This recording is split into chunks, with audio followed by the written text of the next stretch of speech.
What's up, brother? What's happening, baby? I'm just on the drive up here. I was thinking about all the busted assholes that are in the hospital today from the gay pride parade yesterday. Can you imagine how many guys went down there just to say hello and ended up getting fucked in the ass They by had mistake? a good time. Bro, let me tell you something.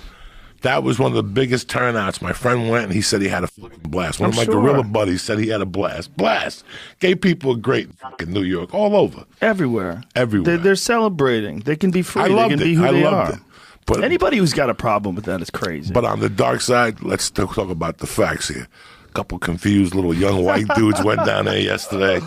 Sure, I'll go have a drink. Ugh. Yeah, some guys who just wanted to be an ally to the gay folks. I just want, I'm not gay, but I am your ally. Next thing you know, old Jed's a millionaire. What's up, brother? That's what guys have to remember. Gay dudes are dudes. They all same rules apply. All same rules of scumbaggery that apply to men apply to gay men. Yeah, there's like three types of gay guys. There's gay guys that aren't interested. Yeah. There's gay guys that are semi-interested, and there are gay guys that live to convert you. It hurts my feelings as a 51-year-old man that that's still a big deal, that anyone cares at all. It really does. It does. It hurts my feelings because I thought that by the time I was a middle-aged 51-year-old father, that we'd be done with that. People wouldn't care if other people were gay. Like, whoa. Of all the shit to worry about, of all the shit in the world to worry about, you worrying about guys who like guys? Like, what do you give a fuck? And they always go biblical. They always go biblical. Like, it's always, if God wanted that, it'd be in the Bible. Oh, that shit drives me crazy. Where I lived in my old house in North Hollywood, there was a gay couple across the street, two dudes. One was a pilot for a major airline, and he was in the process, and the other guy got fired from Target for being a transgender. This goes back to 2010. And they had cats. And you know me, dog. I talked to the guys about cats. There was an old guy down the block that would come over and talk to him like you can't talk to him. Old white dude, like you can't talk to them. You can't encourage that in that neighborhood. I don't want two more of those fucking assholes moving here. And I go, they're out here feeding homeless cats. What's the... You know what I'm saying? Right. To this day, whenever I go to my old neighborhood and I see him outside, I pull over, I talk to them, say hello. They're just two sweet people trying to be fucking... Just being who they are. Trying to be who the fuck they are. And we make jokes. Hey, I make jokes for the whole thing. But at the end of the day, I learned the hard way. And I talked about it on stage the other night. You were there. When I said that my daughter invited me to a party, that she went to school with a kid and his parents were transgender, and I felt kind of weird, and I went. And on the way out, I looked at the kid. I seen 60 transgender people. They come from a community. Yeah. And I saw this little kid smiling, and I go, I'm adopted. That kid's adopted. Look what they're doing for that kid. They're making him a life. And I closed the door, and I went in, and like I said in the joke, I hugged the lead tranny. And now we're fucking tight. That's it. I eat the food. Nice. Yeah, it doesn't matter. It doesn't matter. The only time it matters with me is with sports. Just stop with that. Just stop with that, and we're going to be fine. But this, look, there's some statistic. See if this is true. That someone sent me that out of the 14 states that allow high school kids to compete as the gender that they identify with, rather than their biological gender, in those 14 states, transgender students are just dominating. Transgender male to female, they're just dominating. They're winning everything. It's crazy. I know you have problems with the boxing. But I have problems with all of sports. All of it when it comes to like power sports. Like, I'm not sure they've done the work here. I don't like this idea that they use the excuse of outliers, and the outliers are there's some like super athletes, right? Like you can get a regular girl who weighs 145 pounds, or you can get a Ronda Rousey who weighs 145 pounds.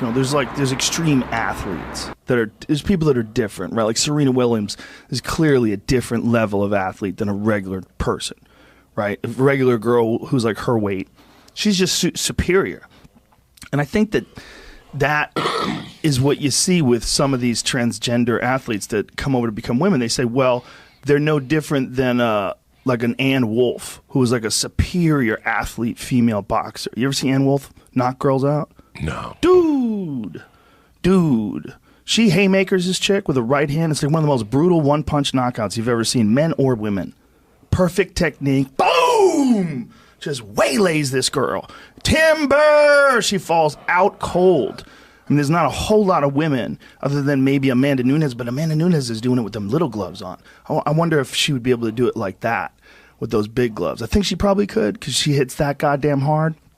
But, you got to judge each sport by, like we see Paulie Malignaggi goes over to bare knuckle boxing. He doesn't do that well in comparison to, say, like if somebody like a really good high-level striker with knockout power with the big gloves on. Would you put, if you put Deontay Wilder in little gloves, I don't imagine anybody being able to take that.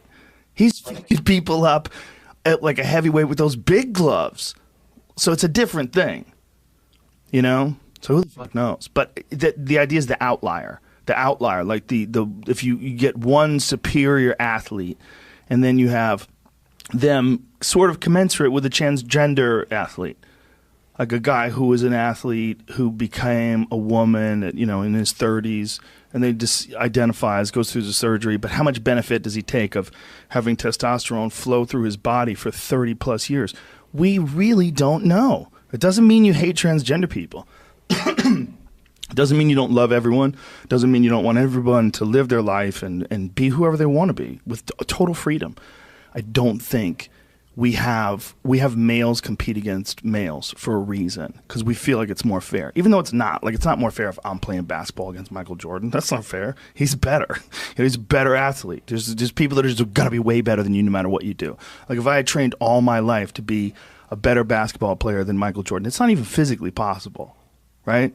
So there's outliers in males, but when there's so many. You have to when you see so many transgender athletes that are dominating in sports, and then when you add combat sports, which is how I got involved in this, when a woman was doing that, who was a transgender woman, just not telling anybody and saying it was a medical issue. Like, well, that's crazy. We know we want to pretend that everyone's equal.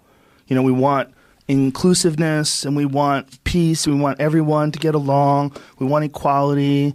We want gender equality. Okay, I get it. I see where you're going, but we also have to look at reality. The reality is there's fucking giant physical differences. These transgender athletes are dominating against women who are born a woman. They have to be a woman their whole life. They never have 30 years of testosterone flowing through their veins. It's like doing steroids for 30 years and then stopping. It's crazy. That's what I think. You're freaking me out. I just smoked some reefer. Me too, man. How did you get me on this subject? I don't even know how to. Transgender people. But as human beings, I love them all. I love everybody. Dude, Eddie Izzard's one of my favorite guests of all time. He's so interesting. He's been transgender since 85, I believe he said. Prefers women, likes women. He's not a gay fellow. Just likes dressing up as a woman. And extremely intelligent, very interesting. That special on HBO 15 years ago was mind-boggling. Yeah. Say what you want to say. It was up there with the great specials because it had more of a one-man show tone to it. Yeah. You didn't qualify it as a special, but when you look at it as a whole, it was a great performance. He's a special person, and he just happens to be transgender. It kind of makes him even more interesting. Speaking about special people, I got to apologize to you for something. For me? Because I've always had this discrepancy. Last night I went out for a little while. I got home. I had a couple numbers in me. I grabbed the fucking apple. I sat on the couch to unwind. And I put the TV on, and in front of me was the Blues Brothers. Ooh. When was the last time I watched the Blues Brothers? I don't know. So the scene that opens up is them at the restaurant when he's trying to talk to Major D into joining the band. And there's a family next to him, a husband, a wife, and 3 daughters. And the guy's telling him, I'm not going to join the band. So he goes, really? You're not going to join the band? He takes a bottle of champagne, and he goes over to the table, and he goes, sir, how much for the little girls? I wasn't ready for that. I just lost it, right? And he's like, sir, how much for the little girls? And the guy's like, what? And he goes, for the women. I want to pay you for the women. And the guy's like, sir. He turns around. The guy comes over, breaks his balls again. He fucking turns over to the guy again. And he goes, sir, how much for the wife? How much for your wife? I remember this scene. This is crazy. This is craziness. This would never happen today. Mouths full of food, and Dan Aykroyd continues eating in the background. Dog, and then we got to talk about Dan Aykroyd because he's been like a hemorrhoid. He's the silent. He don't make a boo, and the guy is phenomenal. Yeah. He's still around. And if you don't believe me, watch a movie named My Girl. And then watch this, and then watch him the fucking Liberace movie. He's outlasted everybody. He's a serious believer in UFOs. Well, what are you going to do? Everybody's got problems. Right here, when he threatens him, right here, how much for the wife, okay? Look at the guy choking his shit. They're giving him champagne. And then watch Dan Aykroyd. Watch what he does. He goes, if you don't join the band, we will be in here every day for breakfast, lunch, and fucking dinner. And watch what Dan Aykroyd does at this fancy restaurant. But, Joe, it doesn't stop there. They get in the car. They drive off. Look at them. That's craziness. This is the last of real comedic. If you're going to get into comedy or you want to be, this is comedy 101. They walk out. They get into a car. That black car. This is nonstop, Joe Rogan. Right. There's not like there's no fluff. They get into a car, they get into traffic, the cop comes up to him, he goes, there's Nazis that having parades. And he goes, Belushi goes, Illinois Nazis. I hate them more than anything. He looks at Aykroyd, they fucking pull over, and they take the car and go right for the Nazis. The Nazis have to jump off the bridge, white people are clapping and shit that they knocked them off. Then they pull into a black neighborhood. Who's playing the fucking guitar? Your boy, John Lee Hooker. Damn. In the middle of the street, don't go, just playing the fucking guitar. Then after he's singing the song, brothers and everywhere doing their business, John Lee Hooker and Belushi and Aykroyd are just staring him down. Then from there, they walk into a diner to get the fucking guitar player, and it's Aretha Franklin. And Aretha Franklin could act. I'm sitting there, it's midnight, I gotta go to bed. I gotta get up at 6:15 with the baby. I don't give a fuck, I'm watching this. Aretha Franklin goes off. They do a dance. The black dude leaves with the white guitar player. Then where the fuck do they go? A pawn shop with the fucking black piano player. Ray Charles. He's the pawn shop owner. He opens up the thing. He's blind. He owns a pawn shop. Look at him. He owns a pawn shop. This doesn't stop. Wow. I had to finally go to bed, and then I felt bad about going to bed. They will never make a movie like this, ever again. Then they start dancing like it's Grease. They start dancing. Let it go, James. They start dancing. Look at this. Like it's fucking Grease. Look at this.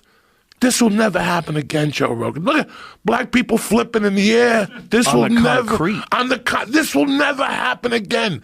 These were these old. Who direct? Isn't this part? Look at these two. Do you think Belushi gave a fuck? Wow. Look how free people were in movies. There was no superhero movie. Look at it. It cost millions to make this. Look at this movie. Look at this. Look at them dancing it out.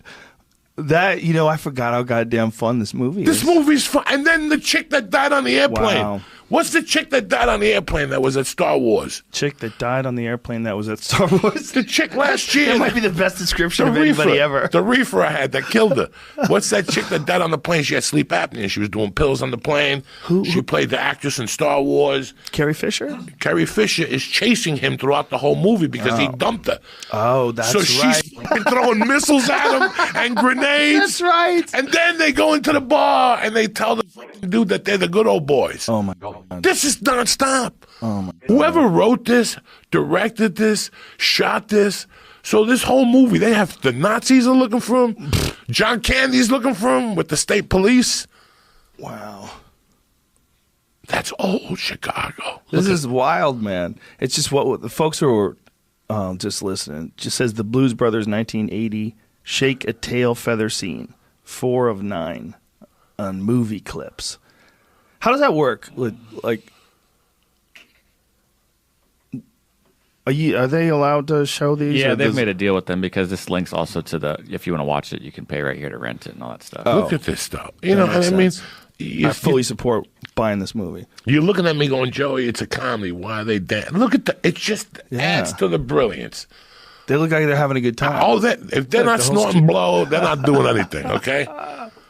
Now, was it this movie where he would walk off the set and just knock on people's door? One of those movies, bro, not when they would say cut, you got, A-team, go sit down. Belushi was so fucked up from the night before. He would just wander off into a neighborhood, knock on somebody's door and go, you mind if I crash on your couch? No. Yeah, bro. They had to go looking for him in neighborhoods and shit. He would just find people and ask to sleep on their couch? Joe Rogan, what door could you knock on? Look. The Blues Brothers Mayhem. John Belushi fell asleep in a stranger's house. Dan Aykroyd proposed to Carrie Fisher. This is crazy. Like, Caddyshack. When they shot Caddyshack, they shot in Florida. I heard when Paramount went down there, they fucking went nuts. They were like, dog, they found everybody snorting coke. Rodney was throwing a party. They couldn't, this is a different type of movie. These people are having fun. That's the difference. They're having fun on that set. There's probably alcohol. The director's drinking, he's keeping everybody alive. How many extras were dancing? Hundreds.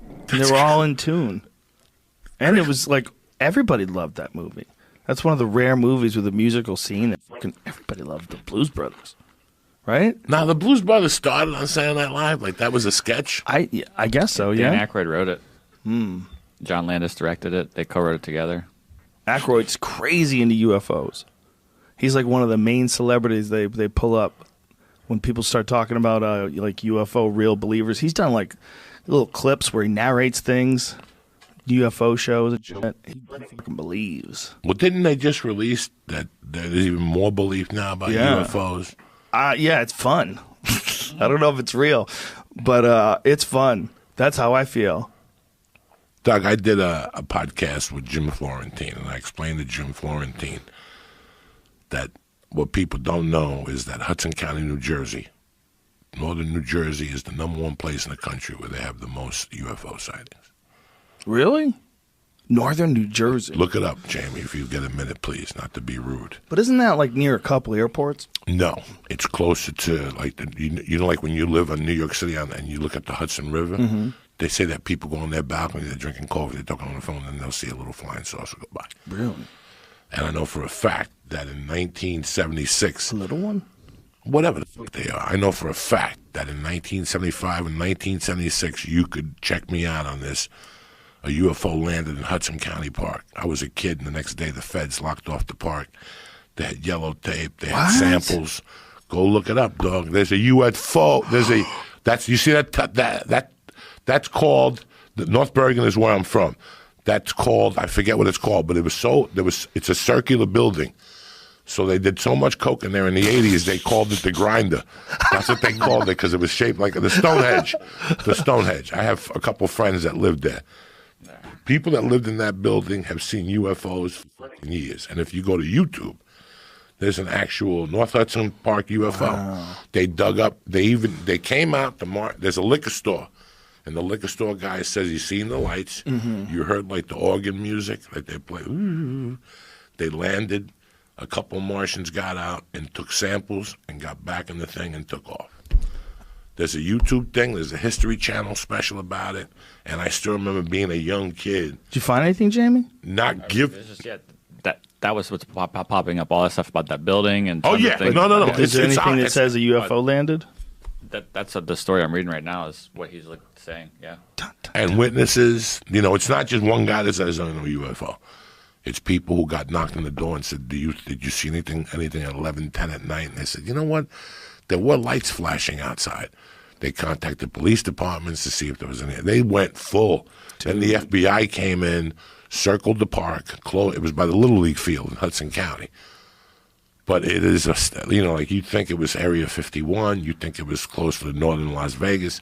The #1 place to see UFOs is northern New Jersey. They even made a reference to it in The Sopranos. When he said something, he goes, "What are you talking about? Last week you said you seen a UFO in Hackensack." Because that's where they're at. Hackensack, Moonachie. Right. All those. You go to Moonachie, New Jersey, a lot of ugly people. A lot of people with big heads. The only good thing in Moonachie, New Jersey is fucking Segovia, Spanish restaurant. It's been there since 19 Schlemensky. I don't know. But that's the only good thing about Moonachie. I think those people in Moonachie have been abducted. There you go. And they put them back as big-headed motherfuckers. I did a gig there a couple times. Oh, yeah. There used to be like a bar. There's a bar that did something in Moonachie. Was that a Bob Gonzo gig? Yes, outside the Sea Caucus. Was it? Yeah, it's outside. No. I think Bob is more down the shore and he stuff. He had gigs all over the place. He had gigs all over, Bob. How I met Bob was he did a gig in Romano's Italian restaurant in my hometown. And my buddy's like, "Hey, aren't you a comedian? Let's take you up there." And we went up there, and Bob's like, "I don't know him." You know, he's an unknown. And next thing Bob came up to me, he's like, "Dog, I got to put you up because my friends threatened me." So Bob put me up, and we've become friends ever since. That's awesome. I think I follow him on Facebook. We have a chat from time to time on Facebook. But yeah, for you UFO motherfuckers, look into northern New Jersey. That's the fucking motherload of them. That's interesting. I had read that before, but I kind of There you go, 51. 51 UFO sightings in 2018. You get biased because the story is always some person in the woods and they get abducted. They see a UFO in some strange town in the middle of nowhere. The aliens land, abduct people. You always think about it being a rural thing. But if I was an alien, of course I'd go to New York City. Of course I'd go to New Jersey. What the fuck? Why wouldn't you? You want to go see the craziest thing we have? You got like 7 million people stuffed together on a fucking tiny island in comparison to the rest of the planet. Stuff stacked on top of each other. Awesome, amazing buildings. All these lights at Times Square. Look at all these people mulling around, traveling over these bridges to get to this one hub, this one hive of humanity. Of course, if I was an alien, I would check that out. Why would I look at a barn? You know what I mean? You used to have a joke that the United States is the Tijuana of outer space. Of outer space. Like they're like, what are we doing this weekend? We're going to fucking... They come down when they're fucked up and they want to see a show. They want to see a show. That was the whole bit, is that I think aliens come here when they're high. They just get fucked up. They're like, come on, let's go check out the monkeys. Let's go, dude. Come on, let's abduct a couple of them. Have a good time. Let's go see the monkey people. I never saw a fucking UFO. I want to. I never have, though. I want to see it land, and I want to see one of those green dudes get out. So I think I thought I saw some shit when I was a kid, but as I got older, I thought that was like a fighter jet or something. That's what that was. Like there was something. God, it's a real sketchy memory. It's one of those memories that's like barely active. But I remember thinking for like a day or two when I was like a little kid, maybe I saw a UFO. But I think I was trying to convince myself of it. You know, I was bored. But I think it was a jet. I think it was something fast and unusual. Have you ever seen one of those stealth bombers? That looks like a UFO. Have you ever seen one of those things in the sky? No, yes. It looks like a Star Wars Like when movie. you go to like a Blue Angel thing, those planes. Yeah, they'll probably... No, those are like... I think those are FA-18s. That's what I think it is. I think that's what that is. I flew in one of those. I had a bit about that too. Yeah, you got to do that. You hold on to the hand. You got to do it. You hook. You either hold on to your handle if you're steering the plane, or you hold on to your straps if you're a passenger. I was in the passenger seat, so I grabbed a hold of my straps, and you have to go like this, hoot, hoot, hoot, hoot, and you have to force blood into your brain to stay awake. That's how much G-force you're going through. It's insane. Force blood into your brain to stay awake. See, that's one of those stealth bombers. I saw one of those in the air over, I guess it's Edwards Air Force Base. Is that what the one it is? Is Edwards the one that's out near Palmdale? I think that's it. Because we used to film Fear Factor in Palmdale, and we saw that thing fly overhead like that. Look at that thing. Tell me that doesn't look like it's from another planet. When you're on the ground and you see that fly overhead, you're like, what the fuck is that? So I think that's responsible for a bunch of the things that people saw. I think it's military crafts. Can I ask you a question on an article you pulled up, the 51 sightings? What type of sightings do you have? Look at this fucking thing. What is considered a sighting? Well, the thing is, like, you just see shit. But how do you know if... What are you doing, Jim? These are the sightings. Okay, but go back to that video. Look at that thing. I mean, come on. If you're just sitting on the ground, you saw that, you're like, they're coming. The aliens are coming. That does not look like it's from this world. That thing is madness. Especially with those two guys next to him. God, it's fucking beautiful, though. Like, what an amazing design. That thing flying through. It looks like something on a keyboard. You know, it looks like a symbol on a keyboard. And it's just flying perfectly through the air. That looks like the future. I mean, that really does look like it's from another world. I would imagine, like, little blue dudes with black eyes and talking to each other in that thing. Going through fucking wormholes and shit. I mean, that's what that thing looks like. And what's the thing that they're going to have 100 years from now? Just imagine that. Yeah, I just want to know what the logistics is for it to be considered a legitimate sighting. Legitimate sighting? Legitimate sighting. It just means that someone saw it. You know, you don't, like, if you're a lawyer, okay, and you see something, and then you convince yourself that what you saw was something extraordinary, and you have the feeling that you're looking at something from another world. But if it's just some drone or some military vehicle, and then you look at it, and then you convince yourself, then it becomes a bigger and bigger deal in your head. That's a problem with people. It doesn't mean that everybody that sees something is seeing that, but people are kind of full of shit. Well, let's say there's a 1-800 call Martian. Mm-hmm. All right. I see a fucking thing. I call that thing. 1-800 call Martian. Yeah, call Martian. Okay, whatever the fuck. Okay. 1-800 Martian. Right. The phone won't stop ringing. Okay, the phone won't stop ringing. It will never stop ringing. There'll be people talking to Martians. My concern is, when do they consider it credible? What does it take for it to be credible? For me, for it to be credible, I got to see the motherfucker land, get out. My take is usually military guys. When you have military fighter pilots, that's an extraordinary human. If you can be one of those guys that flies one of those B-2s, for them to trust you with that $1 billion spaceship, dude, you got to be an exceptional human. There's no room for someone who's full of shit. You're going to be a top flight fighter pilot. You're going to fly around with gunfights in the sky, because that's what they do. They have gunfights in the fucking sky. Those guys are exceptional human beings. So when they see something, that's when I listen, for sure. Everybody else, I'm not that I wouldn't listen, but I don't know. You know, you might be crazy. But you might be crazy even if you're in the military. You might be crazy if you're a fighter pilot. It's 100% possible. So those fighter pilots and all those Air Force pilots that do test runs or whatever, they say that they see things? There's a bunch of sightings. Not only a bunch of sightings, there's a bunch of sightings from these really credible guys. What is this?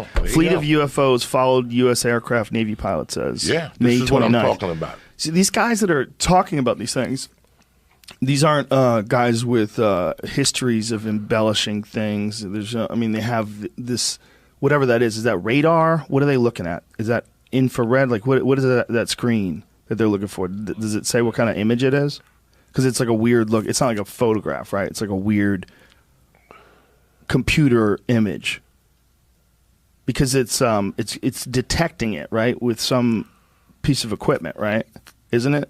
Like tracking it on radar or something like that? I know what you're saying, because I feel like I've heard that description of it too, but this article just says it's video of 2 aerial encounters. That's tremendous. But that video doesn't look very clear. Why isn't it clear? My phone does a better job than that. They don't have very good cameras on those. Cameras, they have good. I mean, they don't have good ones, but like in order to catch movement at that high speed up there, yada yada, all that stuff. Oh, so it would require some exceptional gear. I think, and it could have also been at night. I don't know what time of day it was. So convenient. So convenient that they never have a clear picture. That drives me fucking crazy. It drives me fucking crazy, because if it is real, I want it to be real. Honestly, I really do. But when I look at it, I go, so many people are so crazy, and so many people are so full of shit. You personally believe, and so do I, dun, dun, dun, that there's other galaxies out there. There has to be. Well, there definitely are the galaxies. Other civilizations? Other civilizations. Yeah. Some form, somewhere. Out of the 9 planets, there's got to be there was something. I don't know what. I'm not going to sit here and tell you what they're called or whatever, but there has to be something. At this point, you have to believe that. The universe is too big. It's just too big to discount, to say, nope, I doubt it. Like, that's so crazy to say. Just because we haven't seen it yet, it's so big. There's the explanation of what he caught and what He said that though tracking equipment, radar, and infrared cameras on his aircraft detected UFOs both times, he was unable to capture them on his helmet camera. Okay. So maybe he couldn't look at it, get it in good vision or whatever. I don't Maybe. know. Yeah. Or that's a good reason why he... I would imagine as fast as those goddamn things are going, it must be really hard to get a camera to be able to constantly focus in and out. And that's interesting.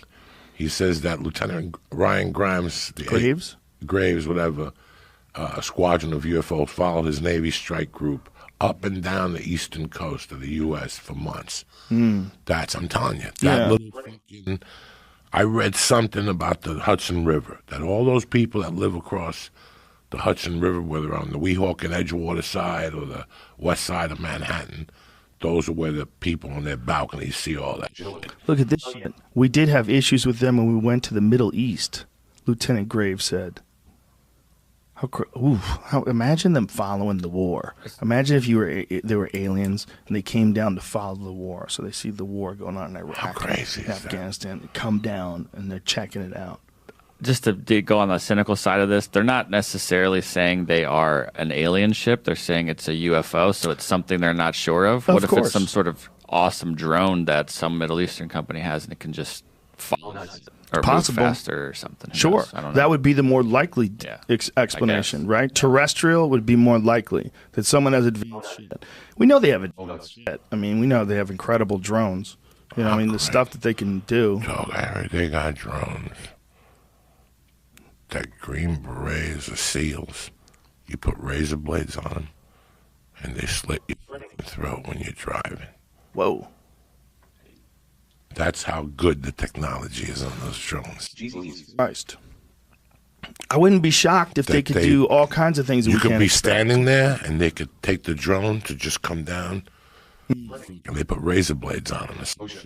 Well, you could totally see someone having a small drone, like a small thing, like the size of a cheeseburger, that has poison in it, and you just slam it into somebody. I could see that. But you're seeing, when you're seeing stuff that's flying around the sky, most likely is made by a person, because people make stuff, and people know how to make stuff that flies around the sky. But then when you get to shit that like defies physics, like some of the things these fighter pilots see, that's when you got to go, wait a minute. You see these extraordinary feats of traversing distances, like they can get from one place to another place so fast it looks like they disappear.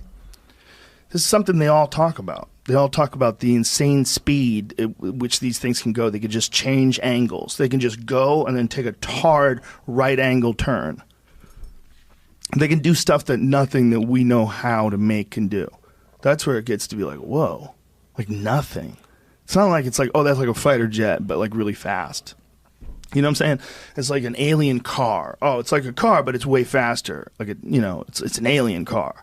But this is not like anything that we make. These fucking things, they fly this way. They say flat, like a plate hovering over the ground. But when they go to fly, when they go to take off, they flip up sideways, and they have like the bottom of the spaceship is pointing towards where it wants to go.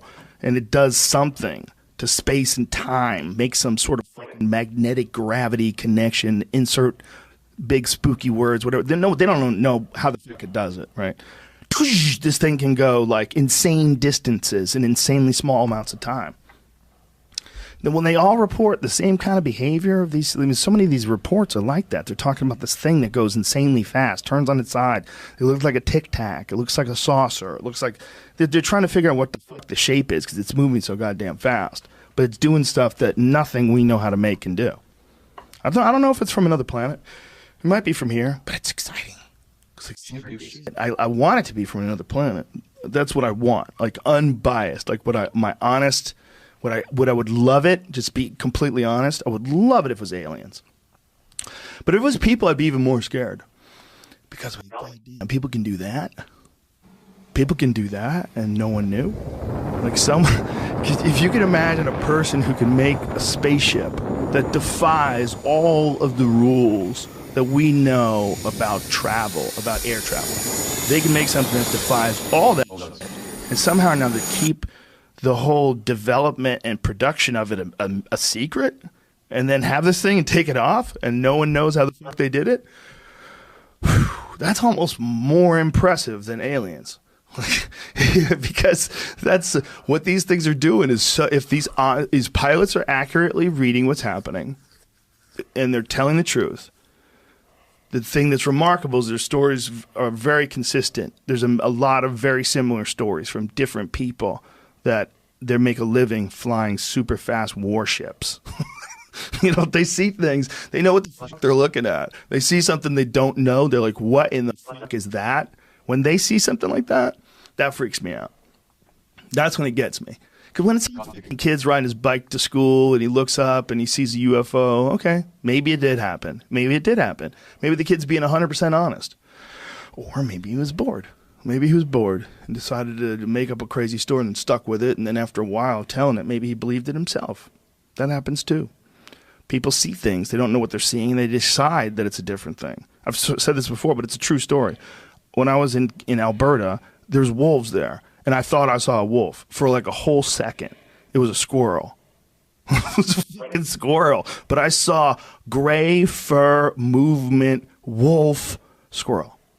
Like, if you're dumb or if you're compromised or if maybe you're a little drunk, maybe you're a little tired, maybe you just saw something that looked really weird because of, whatever weather conditions that are affecting some part of the world you live in. There's things called ball lightning, flies through the air. It looks like a UFO. You ever see that shit? It's like a real natural phenomenon. Somebody might see something like that and then add a bunch of other shit to it. And that's where you get a lot of these stories. You get like natural phenomenon and then people adding a bunch of shit to things. But then on top of that, you have credible stories. And you can't throw out any of them. Like it's when you look at all these things, you can't decide just because there's a bunch of crackpot stories about UFOs that the ones by legitimate fighter pilots, that those aren't real. You can't look at it that way. It's crazy to look at it that way. Because it's more likely there's something out there than there isn't something out there. It's way more likely. When I was a kid and that happened in Hudson County Park, I wrote it off. I didn't even pay attention. I remember riding my bike up there, seeing the Fed tape and seeing people with those orange protective suits on. Yeah. And I was like, these people are fucking out of my mind. Then one night I got high, 5 or 6 years ago, and I saw it. And somebody had posted on Facebook or YouTube, and I read more and more into it. And I discounted it until I read the accounts of the 28 people. Yeah. In that building, the liquor store, there was a guy who had just got dropped off a bus from New York. There's buses drop you off there from New York. Mm-hmm. The bus driver said there was a flash. He couldn't, there were just so many people with stories that, they didn't see a guy get out. Only 3 people saw people get out. Mm. Everybody else discounted the lights and the noise and the other shit that went with it. I would have shit my fucking pants if I lived in that building and saw 3 little Martians get out. Or it could just be who knows? Who gives a fuck? Yeah, man. I just wanted to tell you that's where people can get freaked out, and they can they can think all kinds of things that didn't really happen. Hey, one night I was on acid. I thought I thought the FBI was out there with dogs. When I went out the next day, it was a fire hydrant, all right? I dumped an ounce of Coke down the toilet. Oh, my God. Because I hallucinated. Because when you're doing Coke for more than 10 hours, you start hallucinating. I started hallucinating. I thought it was fucking dogs and it was a fire hydrant. You know how stupid I felt the next day? Pretty fucking stupid. Pretty fucking stupid. I sat there and I went over and petted the hydrant. You fuck. You fuck. This is a problem with any story, like all these fucking UFO stories. It's people's memory. Memory's not that good. It's just not that good. It's too hard to figure out what it actually looked like after you saw it. Like you see something crazy like a year ago, and then you try to describe it. It's too hard to describe. Like you barely remember it. Your version of it is a rehashed version that you keep repeating to yourself. If you saw something, like say if you were hiking and you saw a wolf, right? If you saw that wolf, when you try to describe that moment you saw that wolf years later, like what are you actually seeing when you're going into your memory? How accurate is it? We're always lying about how accurate our memory is. It's not that good. Like if you did see a wolf, which is an extraordinary moment, right? You're in the fucking forest. You're like, it's a fucking wolf. That's a wolf. And you see a real wolf looking down on you, a wild motherfucker in the woods of Canada, just looking at you, staring at you on a trail. Like that's an extraordinary moment. But if you try to recount that in your mind 10 years later, what do you actually see? How much do you actually see? You see this blurry, weird, fucking misty version, and you got some words that fall into place that can describe it. But how accurate is your fucking memory? It's terrible. How accurate is your memory? It's good with statistics. Okay. Like I can tell you about fights. I can tell you what year someone fought. I can tell you how this guy won and how he beat this many guys with a triangle, and I remember things. But if I actually have to remember what it actually looked like in my head, I can't really pull that up. I barely can pull it up. I see it, I'll recognize it again. Like you show me Joe Schilling knocking out Melvin Manhoef in Bellator. I watched that KO so many times. A wild, crazy slugfest.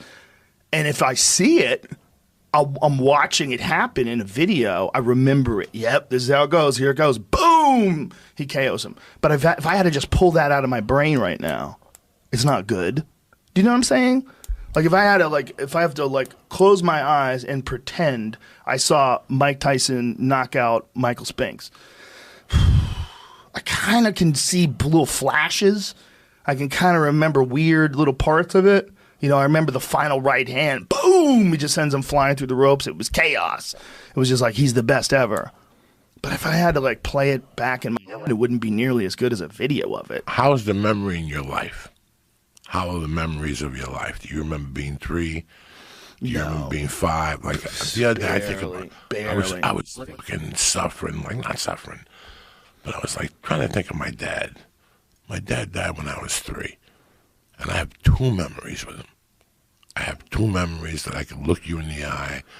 I don't remember what he was wearing or what shoes he was wearing, but I still remember driving from the Lincoln Tunnel from New York to Jersey, and him put me on my lap, no seatbelt, and me holding onto the steering wheel. Wow. And I still remember him and my mom having a discussion and him taking me with him. That's it. I don't remember nothing else. Wow. You try to go back on your memory. Then you start to write a little bit and your memory gets better. But even when your memory gets better, the problem is, with my memory, I'm always wondering how much of this is accurate. How much of how much of it was I really paying attention during the moment? And really being, if you have a biased perspective of something that's happening and then you have a memory of it, how much does your memory of the biased perspective, how much does your memory and the biased perspective shape what you think happened? You could actually kind of twist the past in your head if you're not careful. And you start thinking about things that didn't really necessarily happen the way they... Like if you got fucked over at work, I had to come and my fucking pension and all this. And then you look at it from that way. Wow, this guy worked for an evil company that fucked him over. Or you go to the employers and some of the other people he work with and go, no. That guy was a fucking asshole. He made life at work hell. Nobody wanted him around. He didn't get fucked over. He was so negative. Nobody wanted to be with him in the office. We had to get rid of him. You have to look at it from their point, too. You don't know. So the actual memory of it for that guy might be that he got fucked over by this evil company. But the memory of the other people is a completely different experience. The memory of the other people is this guy was annoying to work with. Ugh. And they're both, it's both. I mean, who the fuck knows who's right? But my memory is good at some places and completely bad in others. Like right now, my memory of 30 years ago is spot on. I could tell you conversations we had. Don't ask me what we did a year ago. I'll sit here and go, what did I do last 4th of July? I have no fucking idea. But I went home. When I went home for 3 weeks, I went to dinner with a friend of mine, and on the way back, I had him in tears, telling him about the night his arm got broke. He looked me legitimately in the face, and he goes, Joey, I forgot I broke my arm. It's amazing you remember. How the fuck do you remember? And I go, dog, it was one of the best nights of my life. I never laughed so hard. He drove his car at my friend. You know how people go Hong Kong and they drive at you? Yes. He didn't stop in time. And he tapped my friend. My friend went down, who's hilarious as it is. He got up. He went to take a swing at this guy, and the guy put his arm up. And when he hit, he broke his arm with the punch by absorbing the punch. And he had to wear a cast, and we tortured him, and my friend kept threatening to sue him. And it was just when I was telling him this, his face was red. He had to take his napkin down. He was banging the table. He goes, Cokes, I just remembered the broken arm. I didn't, you know, he's my age. He goes, I forgot all about my broken arm. You know, before you came in, Jamie and I were talking about Achilles tendons. And I remember the time pulling a hamstring, like having to go to the hospital when I was 15 and having the fucking doctor do something, and it was bruised. Blood was running from my ass to the top of my leg. It was fucking horrible. I just ripped the hamstring.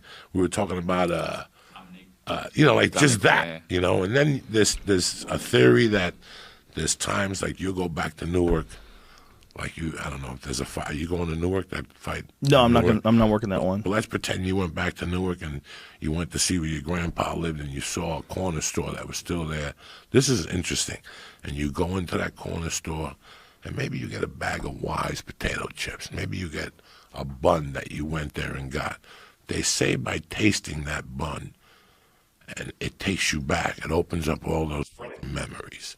Why eating something from the area? Something. It's like sometimes a song will trigger something. Right. Songs really trigger you. For sure. That's why it's important sometimes when you watch a movie or a TV show to have a soundtrack. Because we have a soundtrack. We all have a soundtrack of our lives. A couple of years ago, I was on a podcast, and we were talking about something Bon Jovi, and you were like, oh, I remember giving some chick a stab and listening to Bon Jovi, something like that. You know what I'm saying? Like, you'll even say it. I Mary Lou Smith in the ass listening to this. Jesus. You know, it brings you back. It just brings you back. But they say that... That's funny. Your examples to bring it back. Yeah, it was me and my best friends. We were by the lake. No. Banging some... That's what you're... And listen, most guys will hear a song. They'll be by themselves. They'll be by your wife and your kids. Yeah. You know, you'll hear Never Say Goodbye to Bon Jovi. And you'll think of the night that drunk midget chick sucked you behind the church and you never told nobody. It just comes back. It comes back to haunt you for a minute. You know, like shit like that always go, oh, that was a song I got sentenced in prison to. Like, whatever. I don't fucking know. Like, when I got locked up, the big album was Appetite for Destruction.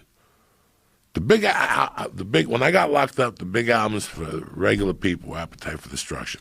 For the brothers, it was Don't Be Cruel by Bobby Brown. That album he made solo when he split from New Edition. So every time I hear Don't Be Cruel, the other one, every time I hear, especially that Mr. Brownstone, every time I hear Mr. Brownstone, I want to crash the car because all the bikers would shoot heroin to that song. You know what I'm saying? Like, it's time for Mr. Brownstone. That's all they would talk about. So every time I hear those two albums, I think about being locked up. And what's on ever since Guns N' Roses went on tour, that's all you hear on the radio now. Put the radio on for 5 minutes. Every day you'll hear November Rain, Welcome to the Jungle, because that's it. That's it. Right. Every time I hear those jams, I think about that stupidity. That's fun.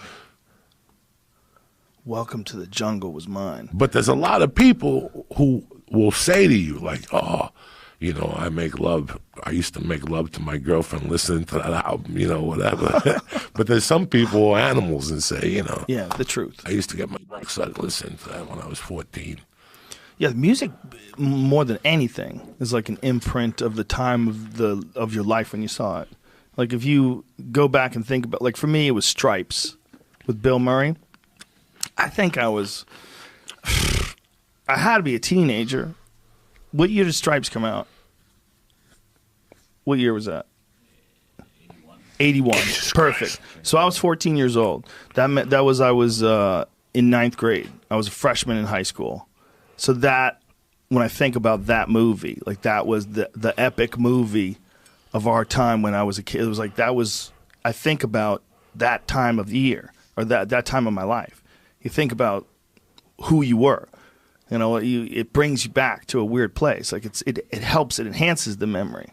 tremendous. That was a great movie, man. Dog, when he that was asked, such a funny movie. Think about the line when he asked the fat dude why he joined the service, and the guy goes, "I want to lose a couple pounds." Look at him. Look at John Candy. John Candy was amazing. Amazing in this. It's a fucking great movie, man.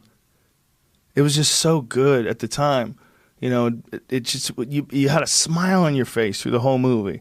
Like even the moments of the movie that weren't like hilarious when they're setting things up, it was so well done. You just smiled all the time. Are you guys looking at this cast? You got the guy from Beverly Hills Cop. You got Zito from Miami Vice.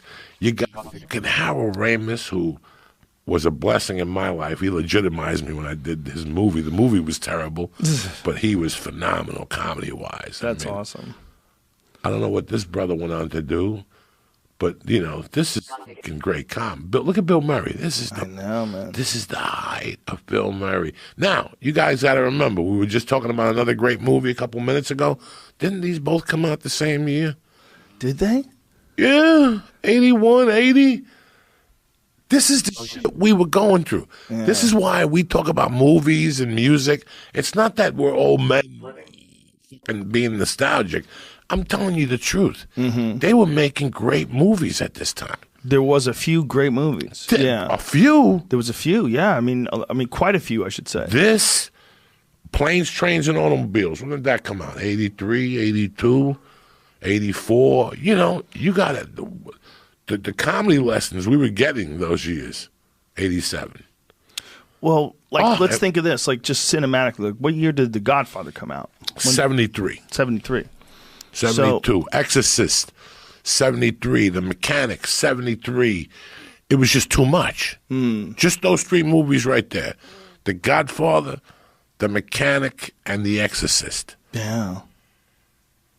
And if you look at who was up for an Academy Award in 73, you'll fucking die. You'll die. You'll go, how the fuck can they pick a winner there?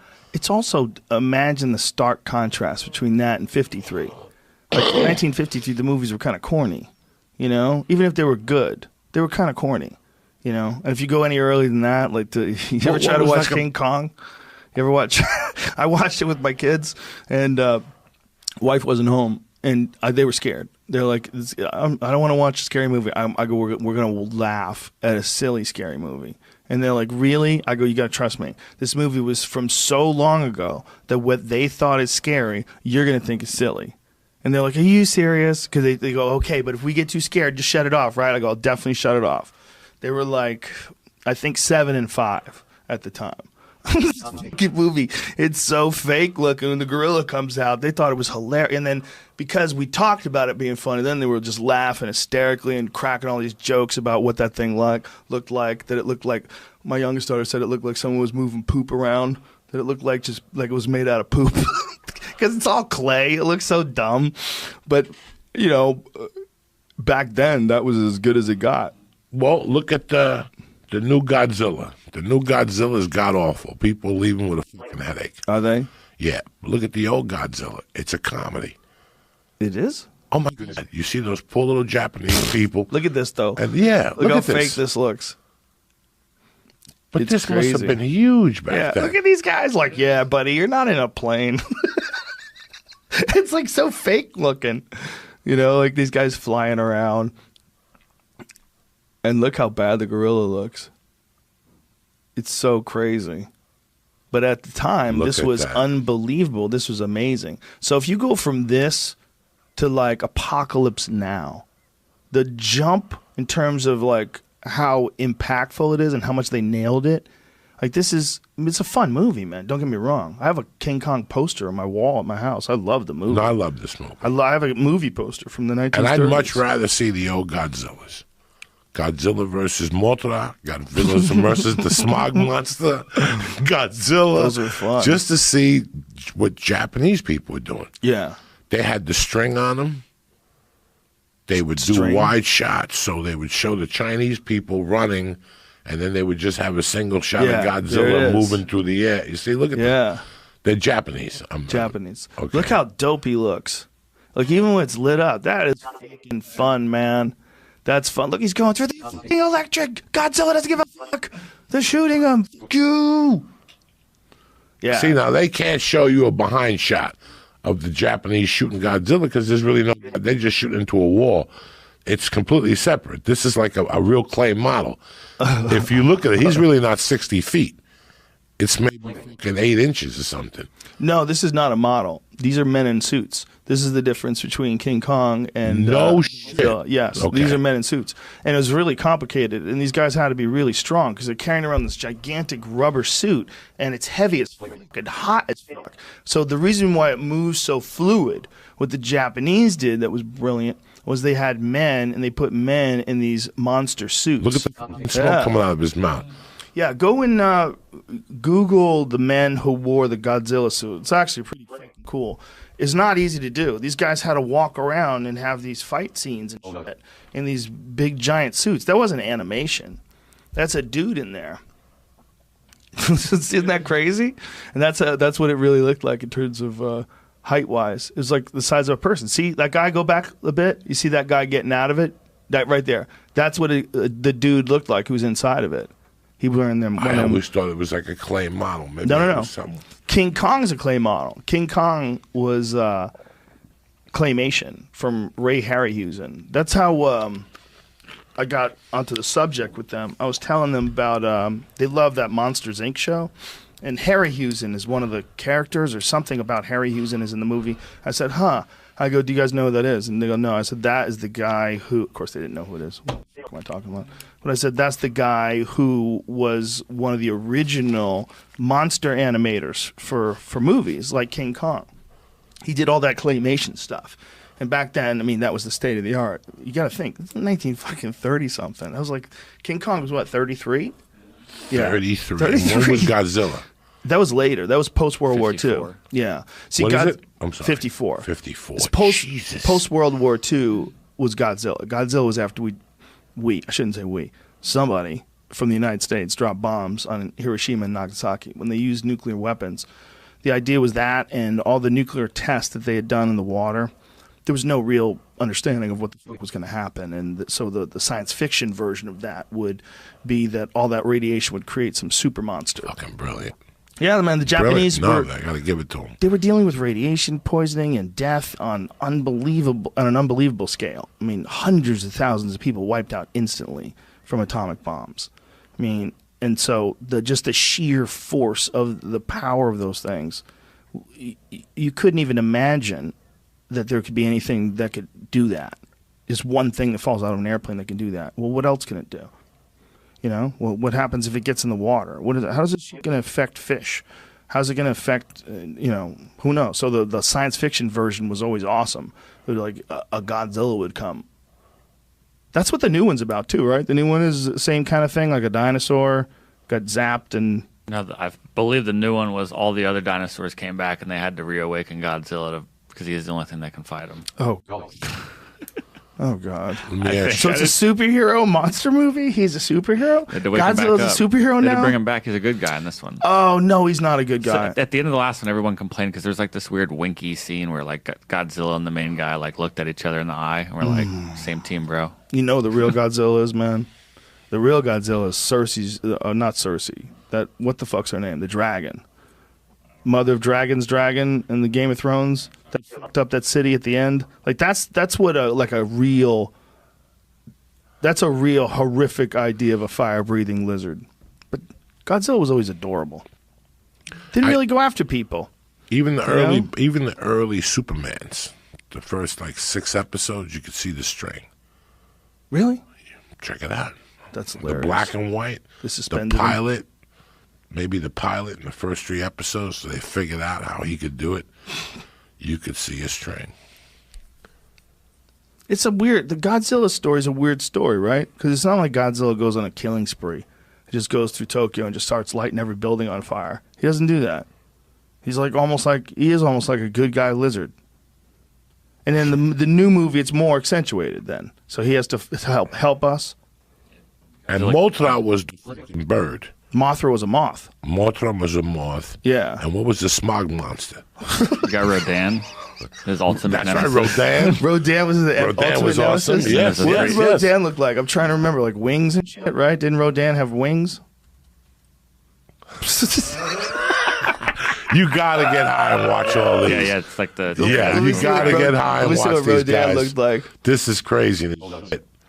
Oh, that's right. Rodan could fly. Look at that one with the blue sky below him. 3. Oh, there's a 3-headed one? Yeah. But this is new monsters, right? Oh, these are the new ones? Get the fuck out of here with this new shit. Give me the blue sky right there. With that, yeah, right there. Yeah, this is like a drawing. Oh, that's kind of a TV show. Was a smog monster had laser beams coming out of his fucking eyes like Medusa. Yes, he did. Yes, he did. One of them had fucking laser beams. Did he really? Let's take that. Oh my god, the 3-headed thing. What was that called again? It's right here. Hold on. I forgot about that 3-headed thing. King Ghidorah. I don't know how to say that. Oh, Ghidorah. Mothra, Rodan. It was Ghidorah, right? Yeah. Pull up a video of Godzilla versus Ghidorah. It was so silly, but man, when we were little kids, and this shit was You would on lose your Saturday mind. night, Lose your fucking mind. Yeah. Lose your mind. I used to love this shit. It was the best. When you found out Godzilla was going to be on TV, you were so pumped. That's just from the actual new movie. There's a new movie with Ghidorah? This one's out. No, this movie's out right now. It is? The Godzilla King of the Monsters. Yeah, that's why he's brought Ghidorah's it up. in this? Yeah, all 3 of these are. Let me see these bitches. Whoa. Special effects today is a lot better. No. Shit, this is amazing. This is crazy. Oh my god. Dude, the special effects they can do today are insane. So we're looking at, it says King Ghidorah, King Ghidorah. Oh my god. Dude, the fucking special effects are insane. There's Mothra. Wow. Is this supposed to be a good movie, though? The things with these movies is, and I really hate to say this, how come they can't do both? How come they can't have an amazing special at 40% on Rotten Tomatoes? Yeah. How come they can't have amazing special effects and a fucking killer story? No. Why can't they do that? Avatar was. That's one of the last of the great 2009 is 10 years ago. Yeah. Which one was that one? Avatar. Avatar was a great story with great special effects. Like, it was, at the end of it, people were like, oh, it's Pocahontas in space. Get over it. Okay? Yeah, it is. It's a classic story. Like, James Campbell always talks about this classic structure of these heroes' journeys. There's a lot of that in there. It's very similar to a lot of the stories. It's still great. Don't let that get in the way of the fact that it's great. That movie was fucking awesome. That movie was awesome. Just the special effects and the way it all went together. And yeah, the bad military guy was cartoonish. Yeah, of course he was. So what? Why let that get in the way with your fun? Think of it as like, when a movie like that, I think of it as like, it's like a lot of the hyper-violent Tarantino movies. Like, you know what you're signing up for. You know what it is. It's just not supposed to be some detailed analysis of the human psyche, where a guy takes a strange, slow transformation over the course of 2 hours. No, it's a fucking bad guy. This is the bad guy. Here's a good guy. Good guy can't use his legs. Wouldn't it be awesome if he could be one of those blue things? Pa-pow. I never saw that. The movie's great. I never saw it. I never wanted to see it. Joey. I thought that they put too much money into it. Too much. Anybody can make a movie. If I give you $600 million, it's not. Yeah, any idiot can make a movie if I give you $600 million. Joey, it's James Cameron. James Cameron is a monster. I love James Cameron. He's made so many amazing movies. He's made some great movies. He's a I think that killer. time it's like building an ego. It was like fucking building a team to put a movie together, which I understand, but $600 million, it's Oscar nominated, but I love him. They shunned him. They shunned him? No. Who shunned him? At the Oscars. He walked in. He thought he was bad to the bone. He was sitting there with his little new girlfriend, and his ex-wife directed Hurt Locker. Whoa. So they're both up for the same thing. Oh. And he's sitting there looking at Spielberg, like winking at him and winking at all the other white people, like, what's happening? And all of a sudden they go to announce the winner of the best movie. And they showed up with Barbara Streisand. Oh. And once you pay her fee, you know what her number is just to walk out of the house? What's her number? Big. Big. I imagine. She's Barbra Streisand. Look at when she does the theaters. Like, her tickets are more expensive than the fucking Laker tickets. When she did the Staples Center, cheapest ticket, $3 by the refrigerator. 1,000, $2 to sit on the floor. Barbra Streisand don't fuck around, so when they call her, it's because she's lighting somebody's soul up. Even James Cameron knew. When he saw her, he put his head down. Look at the tape. He knew what he was done. And she came out and gave it he lost that to his wife.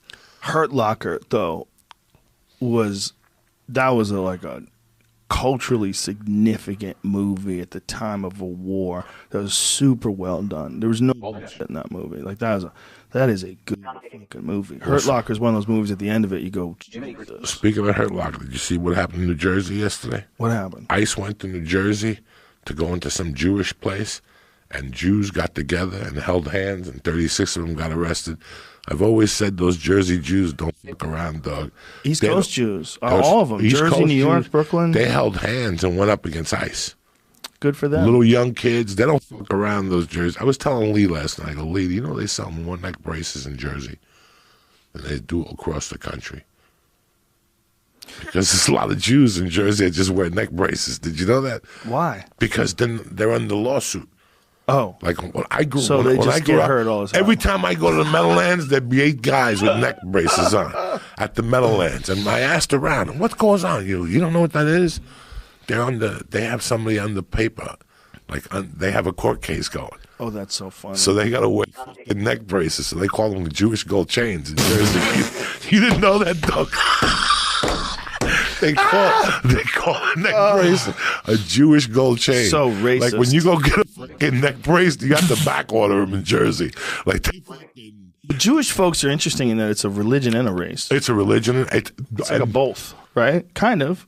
Because a lot like Ari's Jewish, but Ari's not religious anymore at all. No, he went over and did the whole thing. But he's Jewish. Yeah, he's Jewish. Yeah, it's a different animal. There's a lot of Jewish atheists. You're like, how the fuck? How can you do that? How does that work? They just do it. They identify with that tribe. It's part of a tribe. It's like a tribe, right? Like a tribe and a religion and a race. It's like 3 things. Dog, when I was a kid, I knew a Jersey Jew. He was an attorney. His name was Cozy. This motherfucker didn't even smile. Wow. People were going to him because they called him guaranteed 30. Like he would get you 30,000 for anything. Like people would cut their thumb and just go down there. 30 G's. 30 G's. And then you take an advance from him. You get hurt and you take an advance from him. Coz, let me get 10 G's. When we were in Brooklyn the last time, when we were going to Peter Luger's, and so we drove through these Hasidic neighborhoods and these, what are the ones like Ari? There's Orthodox Jews. Like there's a big community of Orthodox Jews. Yes. But in New York and Brooklyn particularly, and Ari was explaining how they don't leave this community. This is where they stay. These are all their people. They don't give a fuck about what's happening in the outside world. I'm like, wow. And you just see this interesting subculture it's one of the more cool things about New York is that you get to be in that that's like a genuine, even though they're isolated, they have their own neighborhood. It's a genuine melting pot in that regard. Like you can go to a Chinatown, like a real Chinatown. You go to Chinatown in New York City, that's a different animal, man. I mean, you might as well be in some part of Asia. Wohop Amazing. is a tremendous restaurant. What's the name of it? Wohop. Where's that? It's in Mott Street, and it's open 24 hours. Oh, yeah. Jamie, if you get a minute, they got real 24-hour joints in New York. Just put the menu up from Wohop. When I was in New York shooting that movie, dog, one night I was starving. I got stoned, and at 1:30, I go, I can't do it. I called Wohop. I go, what time you open till? They go, we're open. I hung up the phone. I went on Uber. It was a $10 cab ride. And I go, I'm going to go to Wohop. And I chickened out Joe Rogan. I go, I got a heart attack. Who goes to Wohop at 2 in the morning? You get a heart attack. All that sodium will fucking kill me at 2 in the morning. I'll be up for 2 days. We often went to Chinatown after playing pool because it was like the best thing that was, back in my early stand-up days when I didn't have obligations. We'd stay up playing pool till 2, 3 in the morning and then go and you have a real meal, like a really good meal. I think I'd have a heart attack now.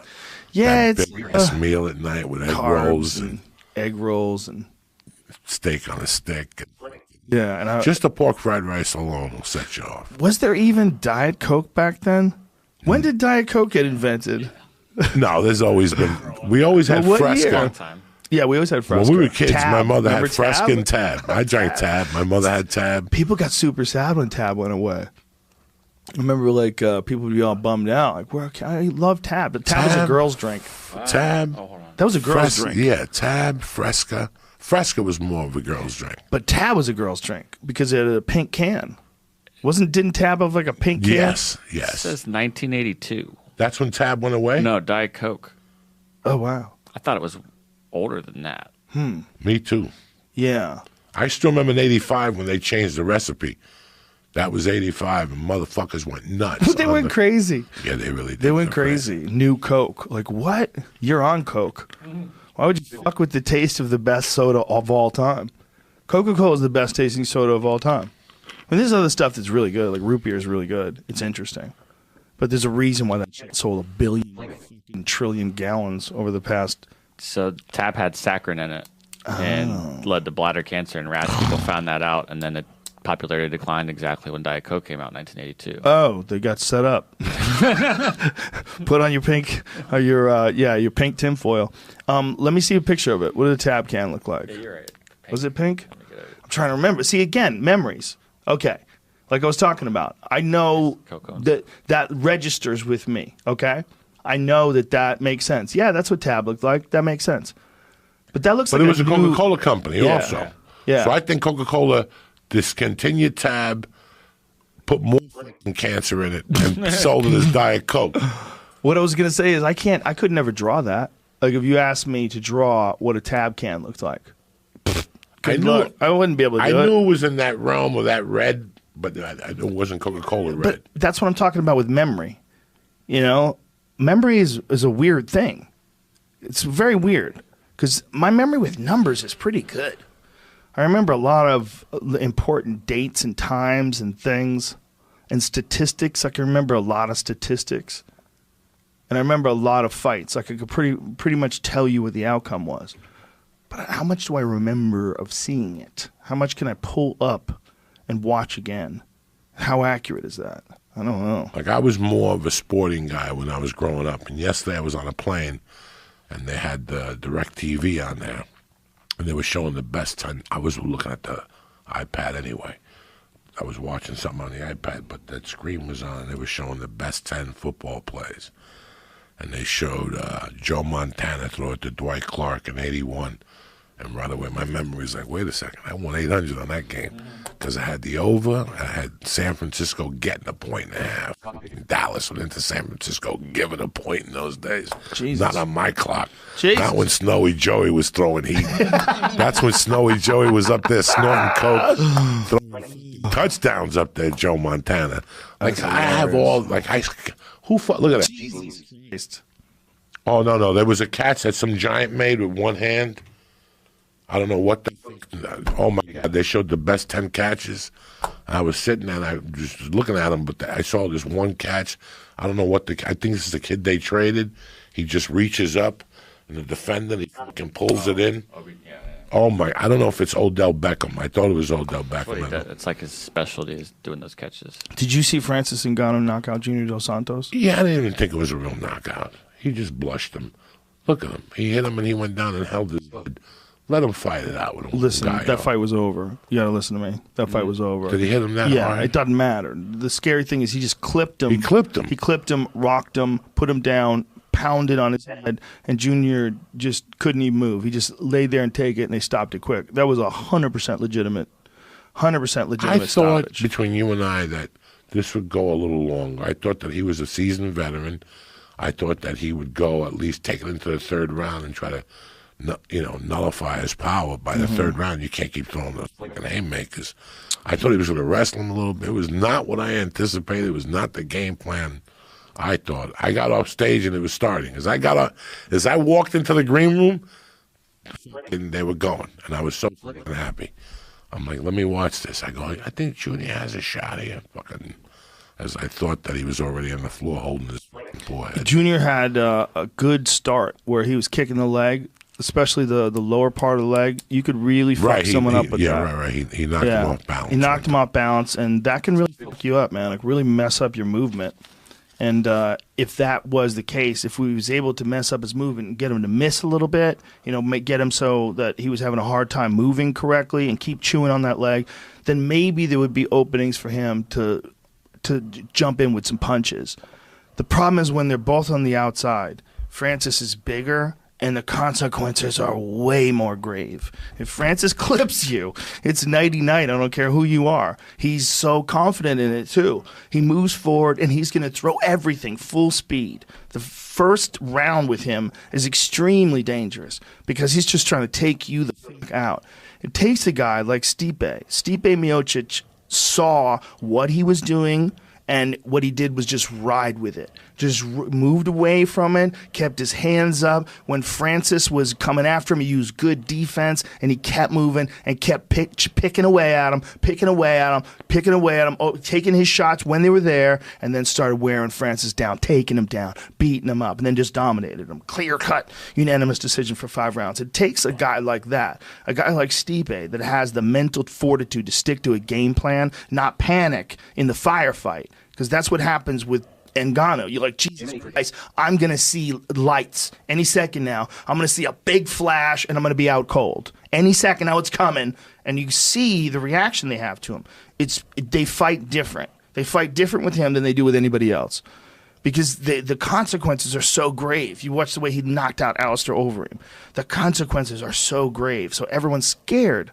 No matter, it's normal. Everyone's scared to fight. There's at least there's going to be some anxiety or fear, or your heart rate's going to get jacked, your adrenaline's going to be pumping. But it's even more so if the consequences are more grave, right? Like if you're going to fucking take a skateboard down a small hill, you're not freaking out, right? But if you're taking a skateboard down like 4 Mile Canyon, what is that? 4 Mile in Boulder? What is that? One of those crazy roads that goes Sunshine Canyon, right? If you're taking a skateboard down that, going 50 miles an hour, you're going to pants. You're going to try to land this thing right. Try to figure out how not to die here because the consequences are so much graver. You're going to be more jacked.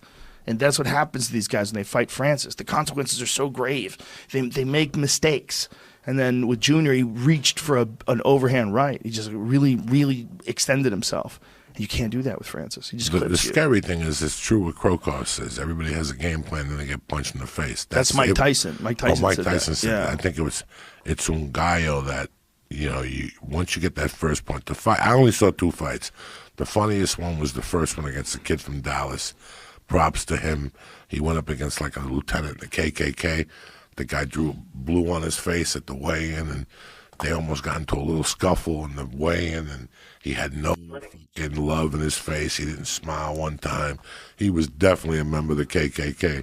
And this little black dude from Dallas came in, and he did a spinning back kick, and that dude, it was all over. I don't know who you're talking about. First fight on the main card. Which fight? Undefeated he's not from the non-contender series. Yeah. Oh, yeah. I didn't see that fight. First fight on the card. He's 8-0 now out of Dallas. Strong little guy. Really good. He still has to, he's going to grow a little bit. He's going to get knocked out once before he really makes that big jump. But once he gets it, the guy kept doing spinning back kicks on him. And on the second one, he was right in his back. This guy just hates black people. Who? The guy on the right? No, that's Paul Craig. Yeah. That guy there. Paul Craig is great. No, he's probably great. It's a joke, Joe Rogan. I know, but did you see that's a real person. He went in with a tough face, like and the guy from, he went in there like Braveheart. He's a tough guy. Paul Craig is a good guy, But wait till you see the fucking fight. I'll see it. No, it was great. The guy waited for the second one. And when the foot landed, he was right behind him. Nappy Nunu time. Click. Oof. Guy turned around and he hit him with a fucking drop in right hand. You could see his feet just go like, when you come, how your feet just going. Same thing. It looked like he came. He just went. Jamie's got it. Oh, Jesus. Yeah. It was. That's the first one. So right away, he timed it. Baya! Palapinga! That's it. Oh, Look at him. Man, the last one he did while the guy was already out, and the referee was separated. Boom. There he goes. Boom. There he go. He's probably right now reading Malcolm X's biography. Jesus, that was ferocious. Yeah, that was ferocious. Why do people want? I wonder why people want to spin that much. Those like that. I hate all that shit. Spinning punches. Why are you giving your back to a killer? I never understood it. Well, that's not what I'm saying. I'm saying if you're not that good at it. He doesn't have like a really fast wheel. He didn't commit to it. Edson Barboza, okay? Edson Barboza wheel kicks people and puts them on Pluto. His spinning back kicks you to the body. I mean, his spinning kicks are fucking insane. But these guys are not that good. Like, what I'm saying is, like, Paul Craig, that's not his specialty. He's more of a grappler. I mean, he can strike, obviously. He's a good striker. But I wouldn't think that he would want to throw spin kicks. He's not like a Taekwondo guy, I don't think. If you don't do Taekwondo for 10 years, why are you spinning kicking in the UFC against an athletic guy? You know, all those things. I hate when even that reverse punch, when the guy keeps doing it and doing it, I'm like, you know what, choke him. Bust him in the fucking ear.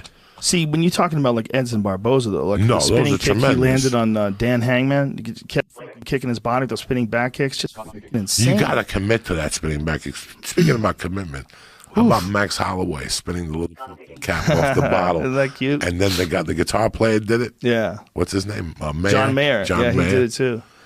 Did Max Holloway invented it? I don't know how. I just saw it on. Is he the first one? The first one I saw. Yeah, like that's amazing. Everybody's trying to do it now. Yeah. That's amazing. Max Holloway's he's such a cool guy. I love that guy. Win plays a show. He's a champion. He'll come back. Man, like who the fuck loses better than him? Yeah. The way he lost to Dustin Poirier, zero excuses, all love, all happiness. He's amazing. Jason Statham, what's he doing? What's going on? Too. No, let me see. He's a real karate guy. Jason Statham has real striking skills. Like, well, look, you can tell even the way he's standing here, like the way he's moving. No, he's gonna spin. Yeah. But even the way he's doing it, like this guy's got real skill. Look at that. Kapow. He achieved a very high level of skill in karate. I don't know exactly what it was, but from people that I know that have done martial arts with him and trained with him, they said that guy's like a legit badass. Like really knows martial arts. I believe it, right? You see him, you're like, I believe it. See him in like Snatch, one of those movies. Like, yeah, fuck people up. He did the mechanic too. That's why I don't even look at his face. I know it bothers you, but hey, it's a gig. I don't want to look at his face. Gotta take a gig. It's hard, man. You really should just say to them, hey, let's not do that. Let's just write a movie that's similar and in homage to it. I know. They didn't even do an homage. That's what really pissed me. There was no respect at any level for Charles Bronson. Not even an ounce. Not even an ounce. Why? Why do you say that? What do you mean? If you watch The Mechanic and study The Mechanic, it just wasn't a white guy shooting people. He was very calculated. There was very calculated. Right. Everything was made to look like it was an accident. A very much accident. It's one of the best beginnings. The only movie that starts better than The Mechanic is Scarface. No, there's something that has a better opening. I forget.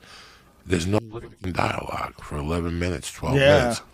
It's him setting up a guy to make it look like the fucking heater blew up. Mm-hmm. Like those type of guys. Like I had a friend that he used to say the best way to kill somebody is break in the house, take the pipe, the gas thing out of the stove, point it down, and light a candle on the refrigerator, and then leave. Whoa. And give it 15, 20 minutes, and it's Night Night Irene. What is this, Jamie? This is the beginning of The Mechanic. The whole movie, actually. It's on YouTube. This is the beginning of The Mechanic. This is the beginning of the original one. The original one. Yeah. Wow. Okay. When, Jan Michael Vincent's father in the movie Charles Bronson kills, he gets a contract to kill him. That's how Jan Michael drifts to him. When he killed him, it made him look like he had a heart attack. He went in his medical file, and he saw he had a weak heart, and he went to meet him, and then he shot at the road, and he goes, run, run. So as the guy was running, he had a heart attack. Mm-hmm. Jason Statham and whoever the fuck made the movie make it look like he was just shoot 'em up Charlie. Now you're saying to me, Joey, why do you take so much offense? Because it's, it's the fucking Mechanic. Yeah. It was that good of a goddamn movie. They redid Death Wish. No. You can't redo Death Wish. One of the most disturbing movies you'll ever see. Bruce Willis. Yeah, he should be shot and hung and shot again. Okay? I mean, he did fucking... Listen, you know what Death Wish has that nobody remembers? What? And I saw it when I was 10. This is why I don't play that shit. Has one of the most disturbing rape scenes you'll ever see. and Jeff Goldblum's in it. Remember, they knocked his daughter out, raped her, spray painted her. Yes, I left that movie being 11, like fearing for my mom now. Yeah. Like I left there and I became tired with my mom at the bar. I tried to get a stick and a knife. Like that could happen to women. Like that happens to women. Like guys just rip their pants off. I didn't know what that shit was till I watched the whatever the fuck it is, Death Wish. It's a different world for women. Yeah, I couldn't even believe it when I watched that. They never talk about how disturbing that scene is. That's a thing that most men never have to think about. Unless you're in jail, most men don't have to think about that. Then he goes to all women have to think about that. You know what happened, right? He goes to Arizona. They send him to Arizona to build the building, and he becomes friends with the And the was like, man, that can't happen to you. He goes, I'll put a little something in your bag for you to take back up to those big city folks. When Charles Bronson got back to his house, it was a fucking white cannon from Texas. Paul Kersey, he was an architect. He gave him a fucking cannon. So Charles Bronson said, let me go out and have some fun and see what happens. First night, some guy's like, hey, old timer, give me $20. And you could see the panic in his face. He was an old man. Yeah. He stole it. He didn't take it out and say, fuck you. No.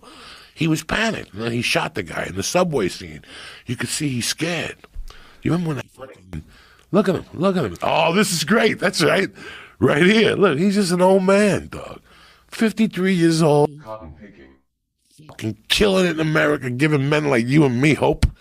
He was giving older men hope, this fucking guy, right? Yeah, I think he was at least 50 years old when he was Watch. Wow. Look how scared he is. Baya! Balapinga! Right there you go. Bah! Look at him. He's just scared, petrified. With a suit on, shooting these guys. Yeah, this is a brilliant film. Wow. They'll never do that again because they won't take these little details. He was petrified. That's a great scene. In Hard Times, I think he was 50 years old by then. Remember when he played that boxer? The mechanic, he was 51. I think Hard Time. Yeah, bro. I think he was 51 in Hard Time. There was no TRT back then, son. That dude was doing push-ups, chin-ups, steak and eggs. And he was going to Formosa. I forgot what's Formosa? That Formosa Cafe, that little bar down there. That's where he would go? Like to eat or something there. He lived down there? I don't know what the deal was. Where did he live? Well, when he came to L.A., that's where he took the name Bronson from. It was that street in Hollywood. Really? Bronson. What was his real name? He's a Polak. Budinsky. Something just that they told him, like, you can't. Paczynski. Yeah, you Paczynski. can't. Yeah, you can't have that name. So he looked around Hollywood. Perfect. And said, Bronson, you fucking believe that. When you hear that, you're like, wait a second. So you were walking down the street. And it's like when you had Jamie Foxx on here. Yeah. He made his name Jamie Foxx because people would think he was a hot chick. Exactly. That is the most brilliant thing I've ever heard in my life. Jamie Foxx is a bad motherfucker. A brilliant man. He's a brilliant man. Brilliant. That's the fact that he figured that out. Yeah. And then it's like, of if course. I'm a hot chick, because they pick your name on the lineup, they see that Jamie Foxx, you get a chance to get up there. So smart. You're like if a guy sees that Fox, whatever, Jamie, especially with an I, yeah, he spells it Jimi. Does he? Yeah, doesn't he, Jamie? He spells it like he spells it like regular Jamie. That makes you think it's a broad right off the fucking bat. If it's Jamie, Jaymie, I would say it's a girl. Yeah, usually the I before the M is a girl spelling. There's a lot of those weird words like Sean. Like there's a lot of hot Seans that are girls, right? What else? What other ones?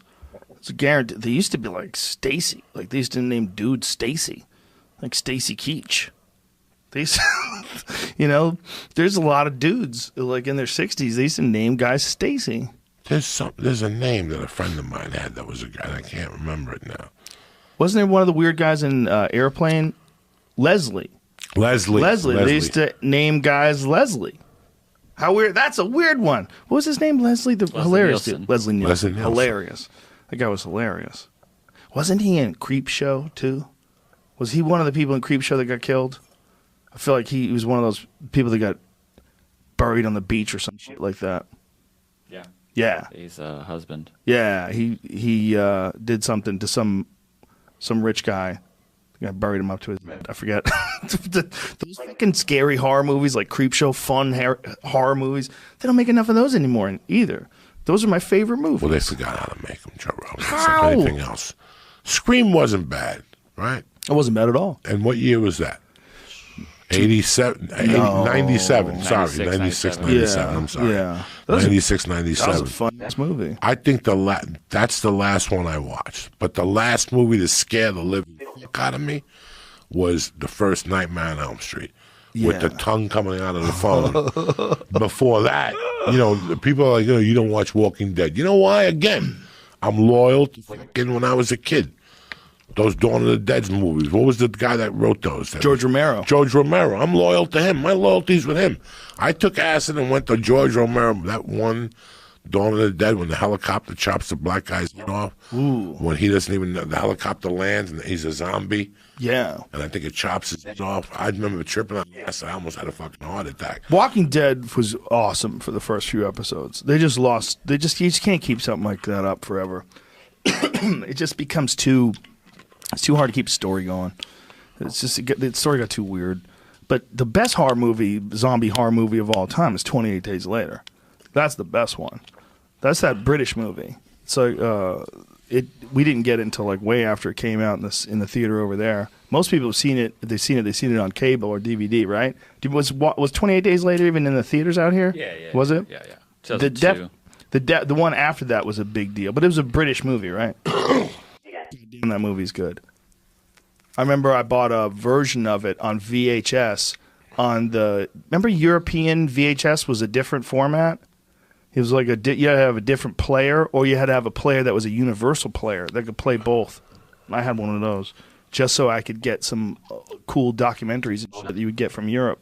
Just as a reminder, I want to give props to American Airlines for returning my luggage after the whole weekend, and they missed that half ounce of weed in my boxing glove. You know what I'm saying? So if you're the delivery driver, you're a dumb. That was your tip. They lost my Muay Thai bag. They did? I was going to Columbus to go to a short Muay Thai, and I brought my little shin pads and my gloves and some hand wraps. You've been doing that a lot lately, huh? Muay Thai. I love it. It's great, right? I go twice a week. Well, I've had... I'm 56, the targets, the thing, and I take the class. With everybody else, I do everything else. I dive, then I go to one boxing. Because Tuesday and Thursday is boxing. Now, when you do the class, do they have you spar? I'm 56. I light. Gear, right, so you just tapping each other. Tapping, out, working on combinations, shit like that. Sundays I go in, there's an open mat. If I'm home, I go in and there's a chick that's like an ice cop. An ice cop? Like, oh, no. Those, she's a tough chick. Yeah? Yeah, she trains with Brett and the whole thing, so I go down and just let her beat me up to death. Let me ask you this. As someone who was born in another country, how do you think that they should handle the immigrations that are here?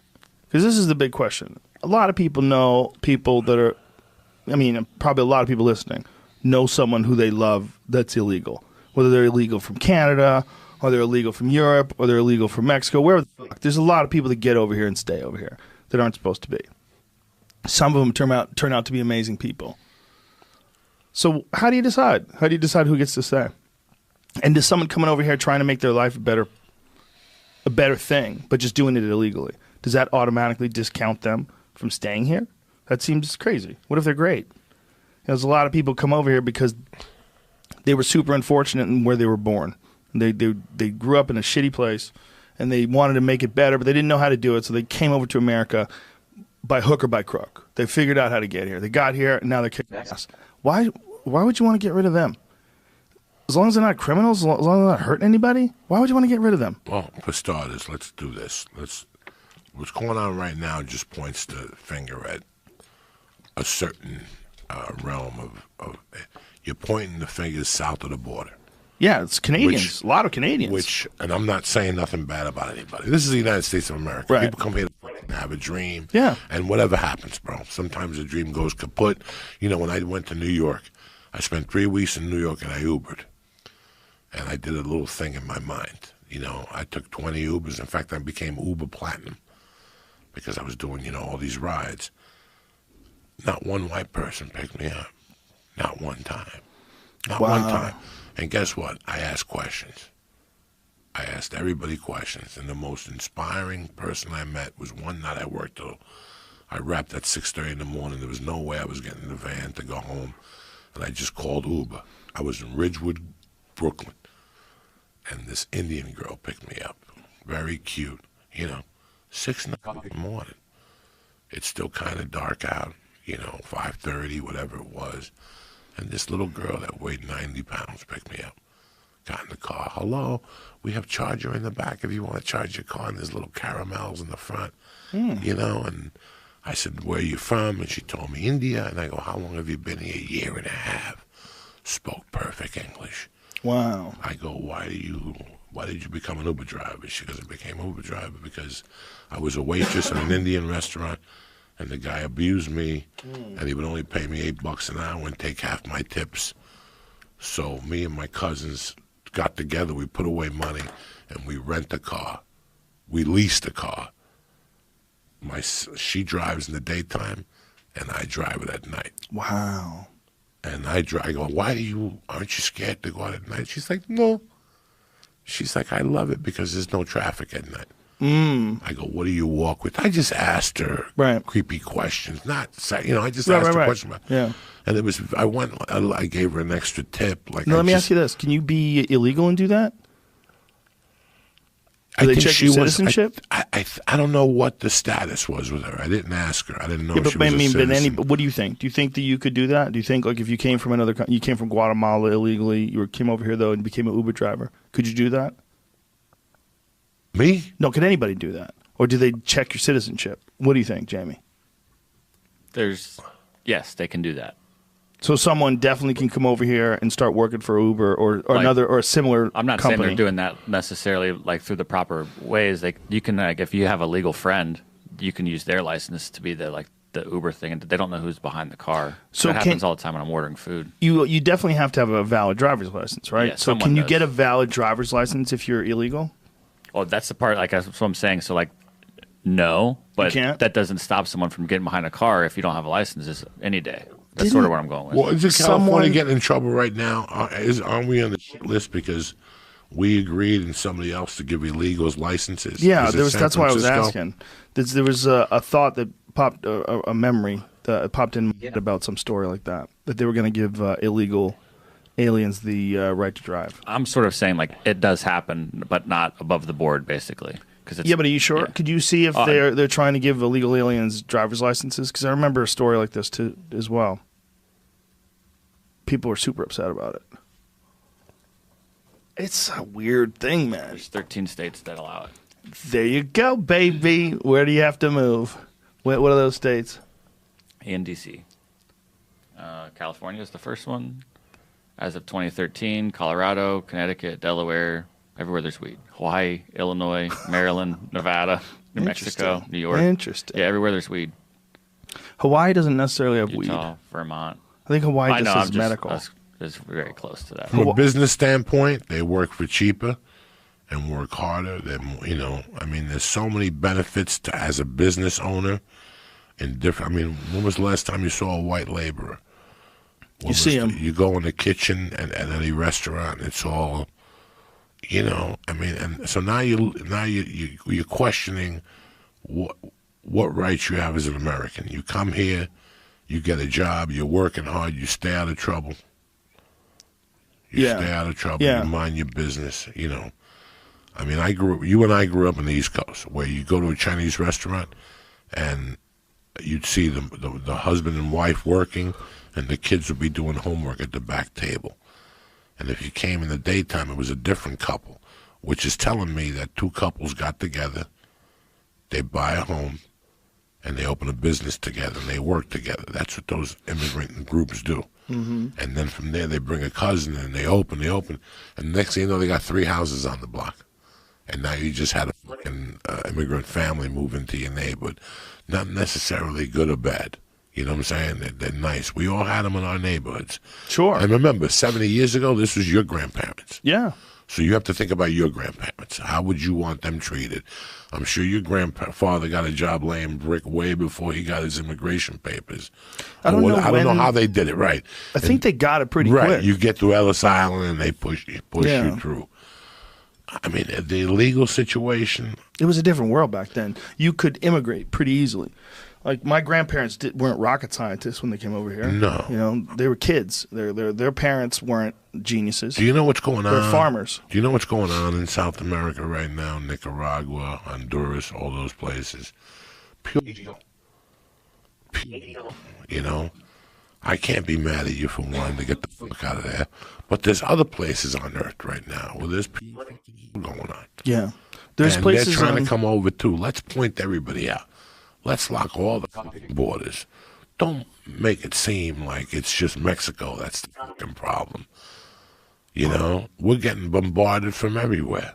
We're getting new people in here every day from everywhere. I ain't mad at it. They're coming here to make better lives. But don't just keep pointing the fucking border that. You know who else is coming through that Mexican border that nobody's talked about? Jamie, when you get a minute, if you'd love to check it just to verify me. You know how many Cubans are getting sent back to Cuba on a daily basis from Mexico? Really? Getting back to get a shot. But Cubans, they're when not they coming come through to Miami America, no more. Why? They're not coming through. They've closed all that type of shit. What? So right now, you can't come through Miami it's anymore? It's easier to go from Cuba to Mexico and just join the walk. Whoa. And walk up. But once Cubans are in America, we give them asylum, right? Right, the tag. But then, is that still going on? I think Obama removed it.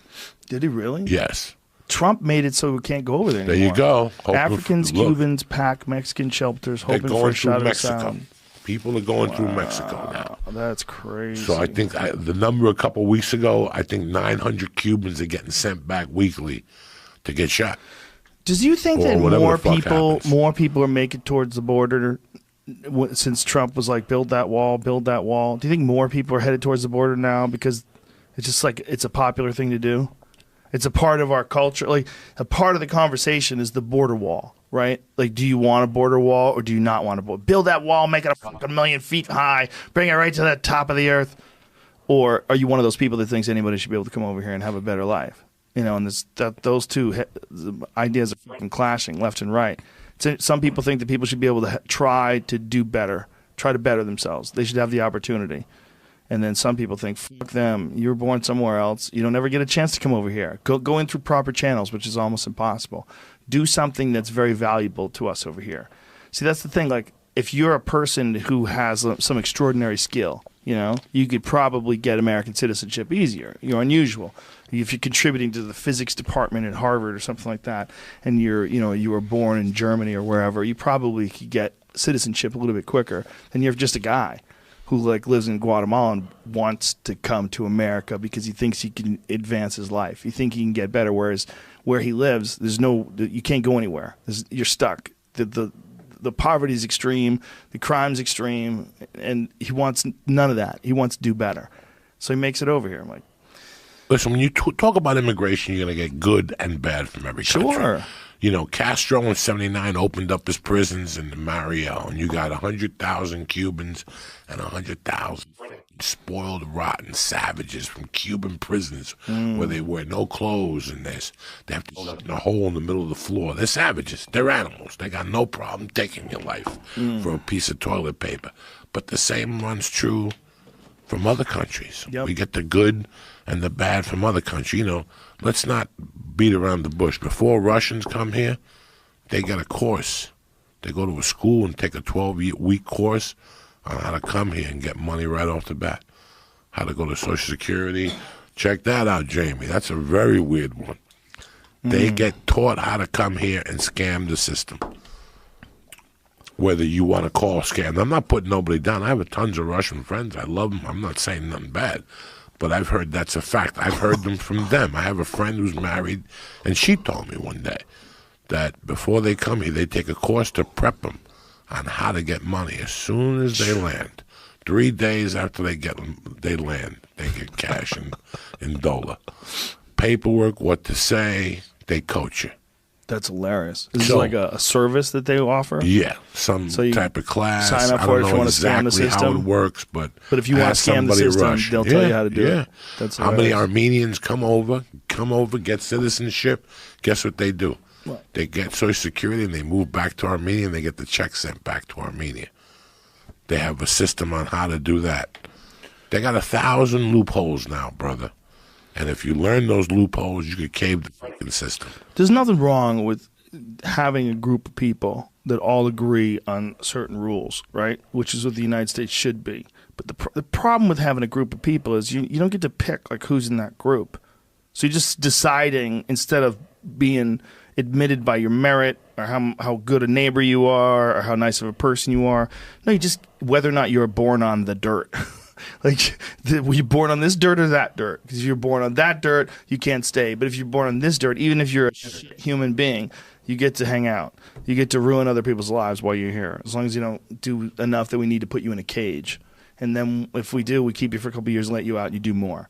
I mean, we have no problem with that. I don't know what the percentage is. What the fuck was I going to tell you?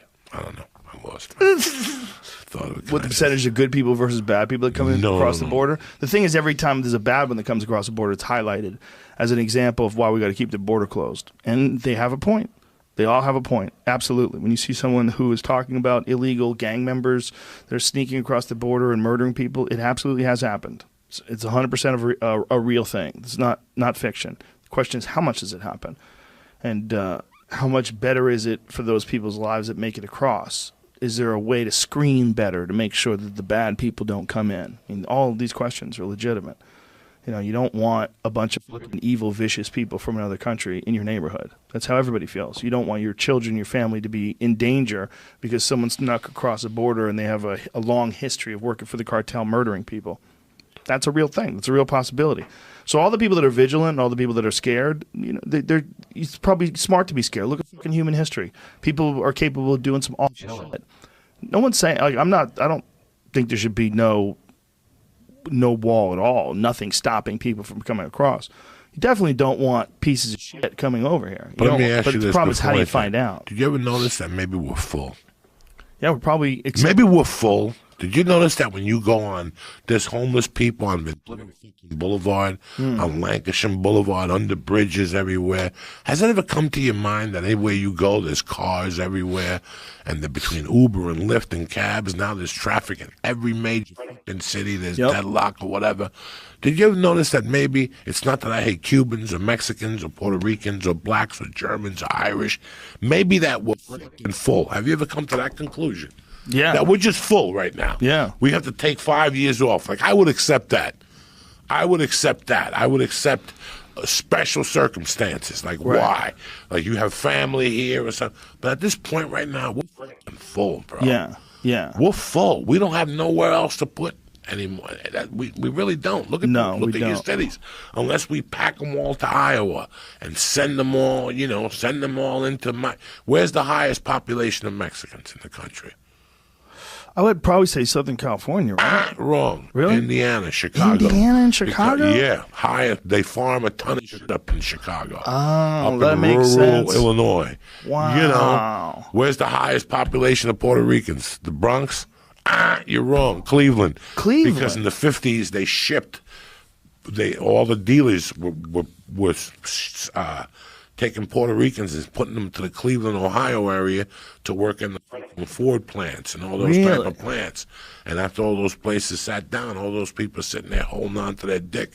But when you go to certain parts of Ohio, there's a suburb outside of Cleveland, Puerto Rican. Wow. You know? Interesting. But I don't think of it as we hate Russians or Germans or anything. I look at it from a different perspective at times, that maybe we're full. You know, for me to send my daughter to day camp costs $3 a week. I'm not complaining. It's a great day. It's a science camp. They make potions. They learn about light bulbs and electricity. My point is, I did the same thing for free when I was a kid. All I had to do was walk to my park. There's no funds left. There's nothing left for these kids. You know, I don't know whenever I walk into a Dodger game or an event, I always think of the family of four in America today, that both parents have to work. Okay? Yeah. And everybody has to work. If you go by my office for the podcast, in the middle is a 24-hour daycare. You know how many times I leave my office at midnight, I see parents picking up their kids, carrying them out over their shoulders into that car. You know, it costs a lot to control the American family. Yeah. There's not a lot of jobs. Why do you think you see everybody's driving Uber? If you take Ubers, Ubers is interesting. I'm thinking of doing a documentary on just going in Ubers and talking to these people and asking them why they're Ubering. Yesterday I had an engineer. Engineer lost his job, 58 years old. Got to work, Asian fellow. Very nice.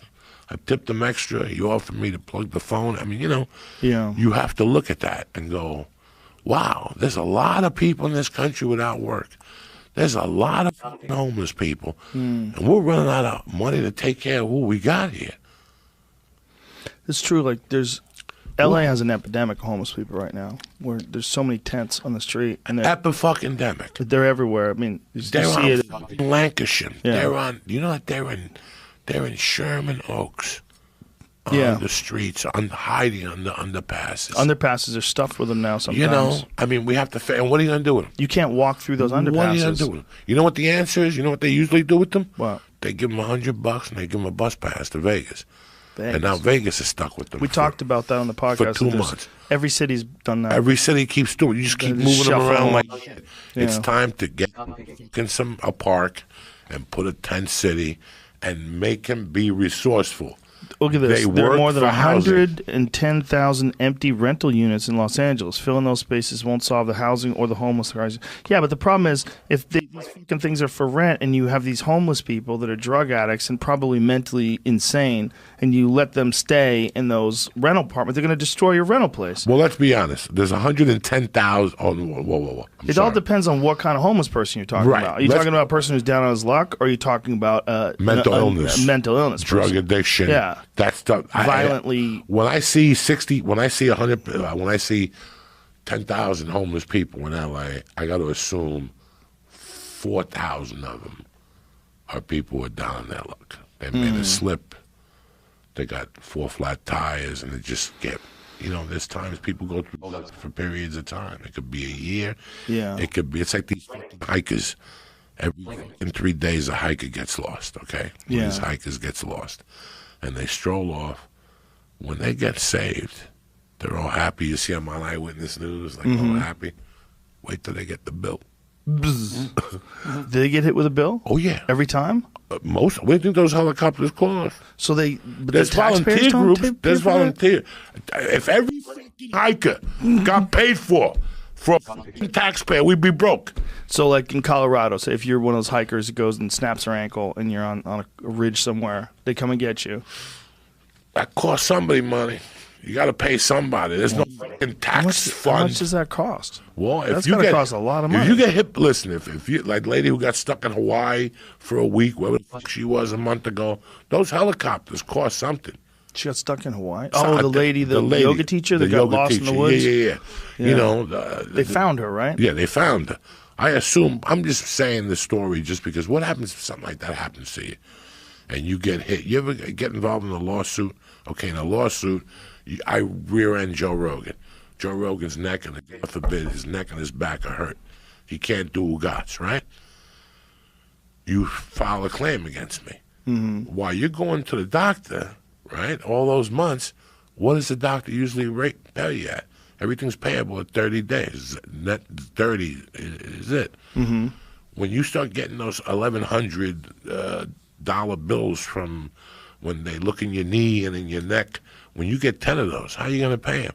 Because you can't pay it till you get the settlement from the attorney. A lot of times people go broke. By the time they get the money, the ship has sailed. It takes 7 years to get that money.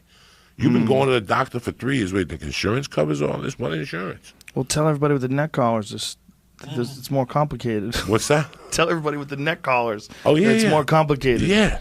So all those bills add up. You get hit with a bunch of bills, Joe, you're homeless. Yep. You're homeless. It's you and your wife, whatever, it's homeless. Unless you have parents and, you know, you're homeless. And you're in a so when I look at the homeless situation, when you hit me with a 50,000 number, which is a lie, if you go around L.A., it's a lie. Land at the airport and hook that thing onto the 405 North and look under there. There's 100 people just under there.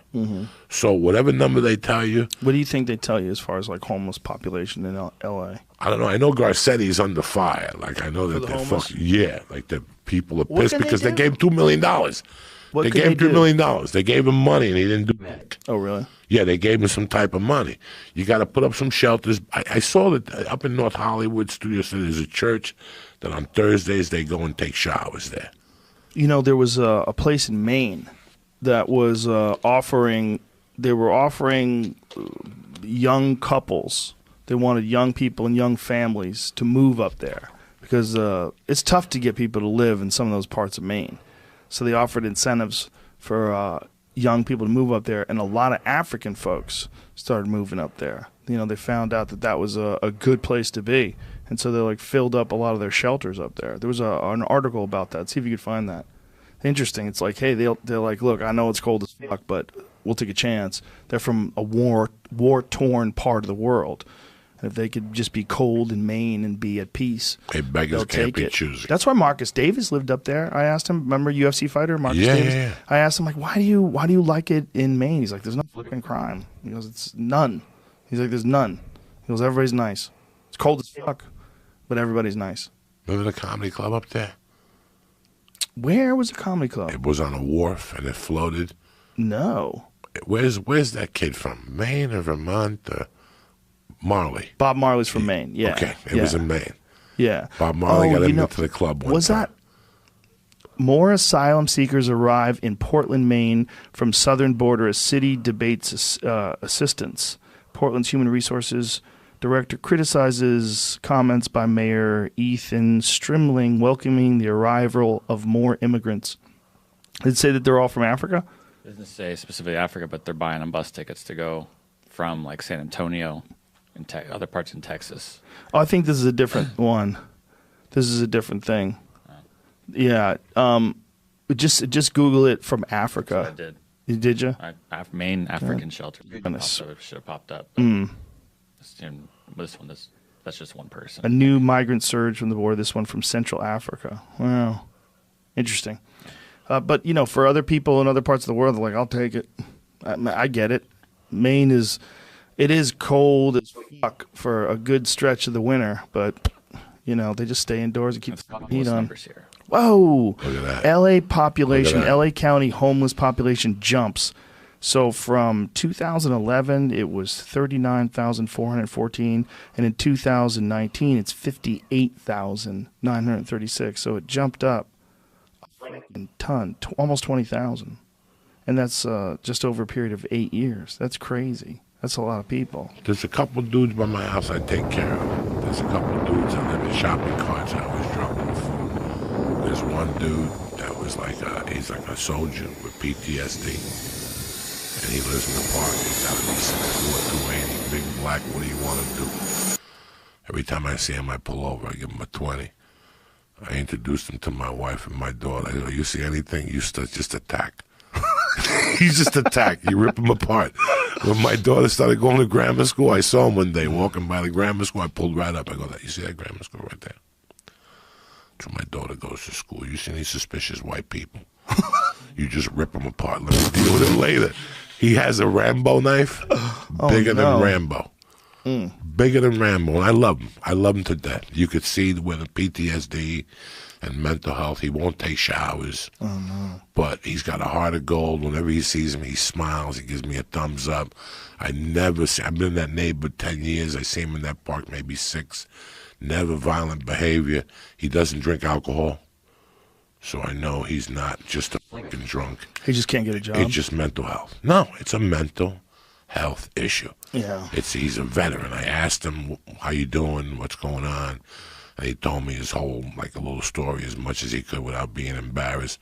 So I just duked him. Every time I see him, I just put money in his pan. Good for you. And he's as happy as a pig and shit. But he's a fucking stone killer. There ain't gonna be no shootings at that kid's school because I got him checking it out 3 times a day. You think I'm kidding you? I don't think you think I'm kidding you. I love him. I love him to death. My wife waves at him. We beep at him. Mercy waves at him. Everybody's happy with him. Just so there's no misunderstandings. I got a little peace of mind. Is there ever going to be a time when there's no bad neighborhoods? Is that possible? Is it possible to have a place where there's no crime at all? What do you think? Is that ever really going to be possible? I mean, it's definitely better now than it ever has been before. And you could think that if things move in the same general direction, there'll be less crime 100 years from now than 100 years ago. But do you ever think there's going to be a time where everywhere is safe? You know, the internet gives you a lot of education on what cities are having a hard time. They don't tell you, but they don't really fill you in. You know, every weekend you see the murder count in Chicago. Mm-hmm. It's crazy. Every weekend the murder count in Chicago. These fucking countries ain't no safer. Dominican Republic and Puerto Rico. Think about a year ago, they had as many shootings in Puerto Rico one weekend as they do in Chicago on the weekends. You know, look at the shit that happens in L.A. We don't hear everything. What's happening in the Dominican Republic? All these people are dying. I don't know. What is happening? It's a mini bar. It's this. It's that. What do you think, Jamie? What do you think, Jamie? Speculation. I heard that there's lots of deals that get made from if you had a friend that was like maybe refilling mini bars, your other friend would then refill the little bottles with not actual liquor or something like that, and like they just kind of refill those. I've seen videos online. It's not actually happening in the Dominican Republic, but where all-inclusive resorts. That's what the video said. They're just refilling bottles of Cavassier and Hennessy and all sorts of, just like with brown water. I don't know what the fuck they're even doing. What? It's like a whole system they have. There's like 15 people, a little factory in the back of a shed on the beach, just filling up empty bottles. So just ripping people off. I don't know if that's what's happening in the DR, but that's what I've read. Speculation online says that there's just sort of something going on. Where are you reading this? Online. Not any. It's again, it's speculation. It's nowhere legit. I don't know. That seems to make sense. Right? If someone had a scam and those little mini bar bottles are kind of expensive. Just find a bad batch, and just like you get bad batches of drugs, they got to find out who they got some homemade the fentanyl or whatever thing, and maybe they got some bullshit homemade booze that's poison. It got spread around. Yeah, who knows? Yeah, but the whole thing is suspicious because they're doing kinky shit at the hospital. Kinky shit. Yeah. What kind of kinky shit? No answering. No answering. No hablo. We don't know. Well, you know what it is? They're probably overwhelmed. Can you imagine if we're sitting over here talking about it, how many people have been calling them? How many people are furious because they lost their loved one over there? They don't know what the fuck is going on. And then someone said that it's not necessarily really an uptick, that there's not necessarily really an uptick of deaths. It's just that they're highlighting every time someone dies, and that the reality is people die all the time. I don't know if that makes sense. You know, like, I mean, how many people, if you were just looking at Los Angeles, that come here and they visit, wind up having a heart attack and dying? It might be a lot. You know, we don't really know. I mean, how many people come over here from another country every day and wind up dying while they're here? Is that a normal thing that people do? Because people do. I mean, if people are dying of heart attacks and all sorts of strokes and all sorts of other shit, is that because someone's doing something to them? Or is it because 100,000 people a day come over here and one of them a day dies? I don't know what those numbers are. I don't know if it's legit. What are you showing me? People that died. It's grand numbers, I guess. It looks like only maybe 12 to 15 people since March. March. That's a lot. May. But is it? I don't know. Yeah, I don't know if that's it or here in California. All these people are older. No. People are 50 or older. Yeah, you're right. Which can happen at any point in time, especially if you're on vacation, doing Viagra, drinking straight Jack Daniels, flicking up a storm.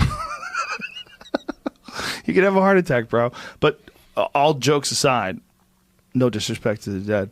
Can you Google how many people? Is this an uptick? Are really? Is it? No, what's the best way to say this? How many tourists die per year? Yeah. What's the annual tourist rate? Tourist death rate, and is it any different from what we're experiencing now?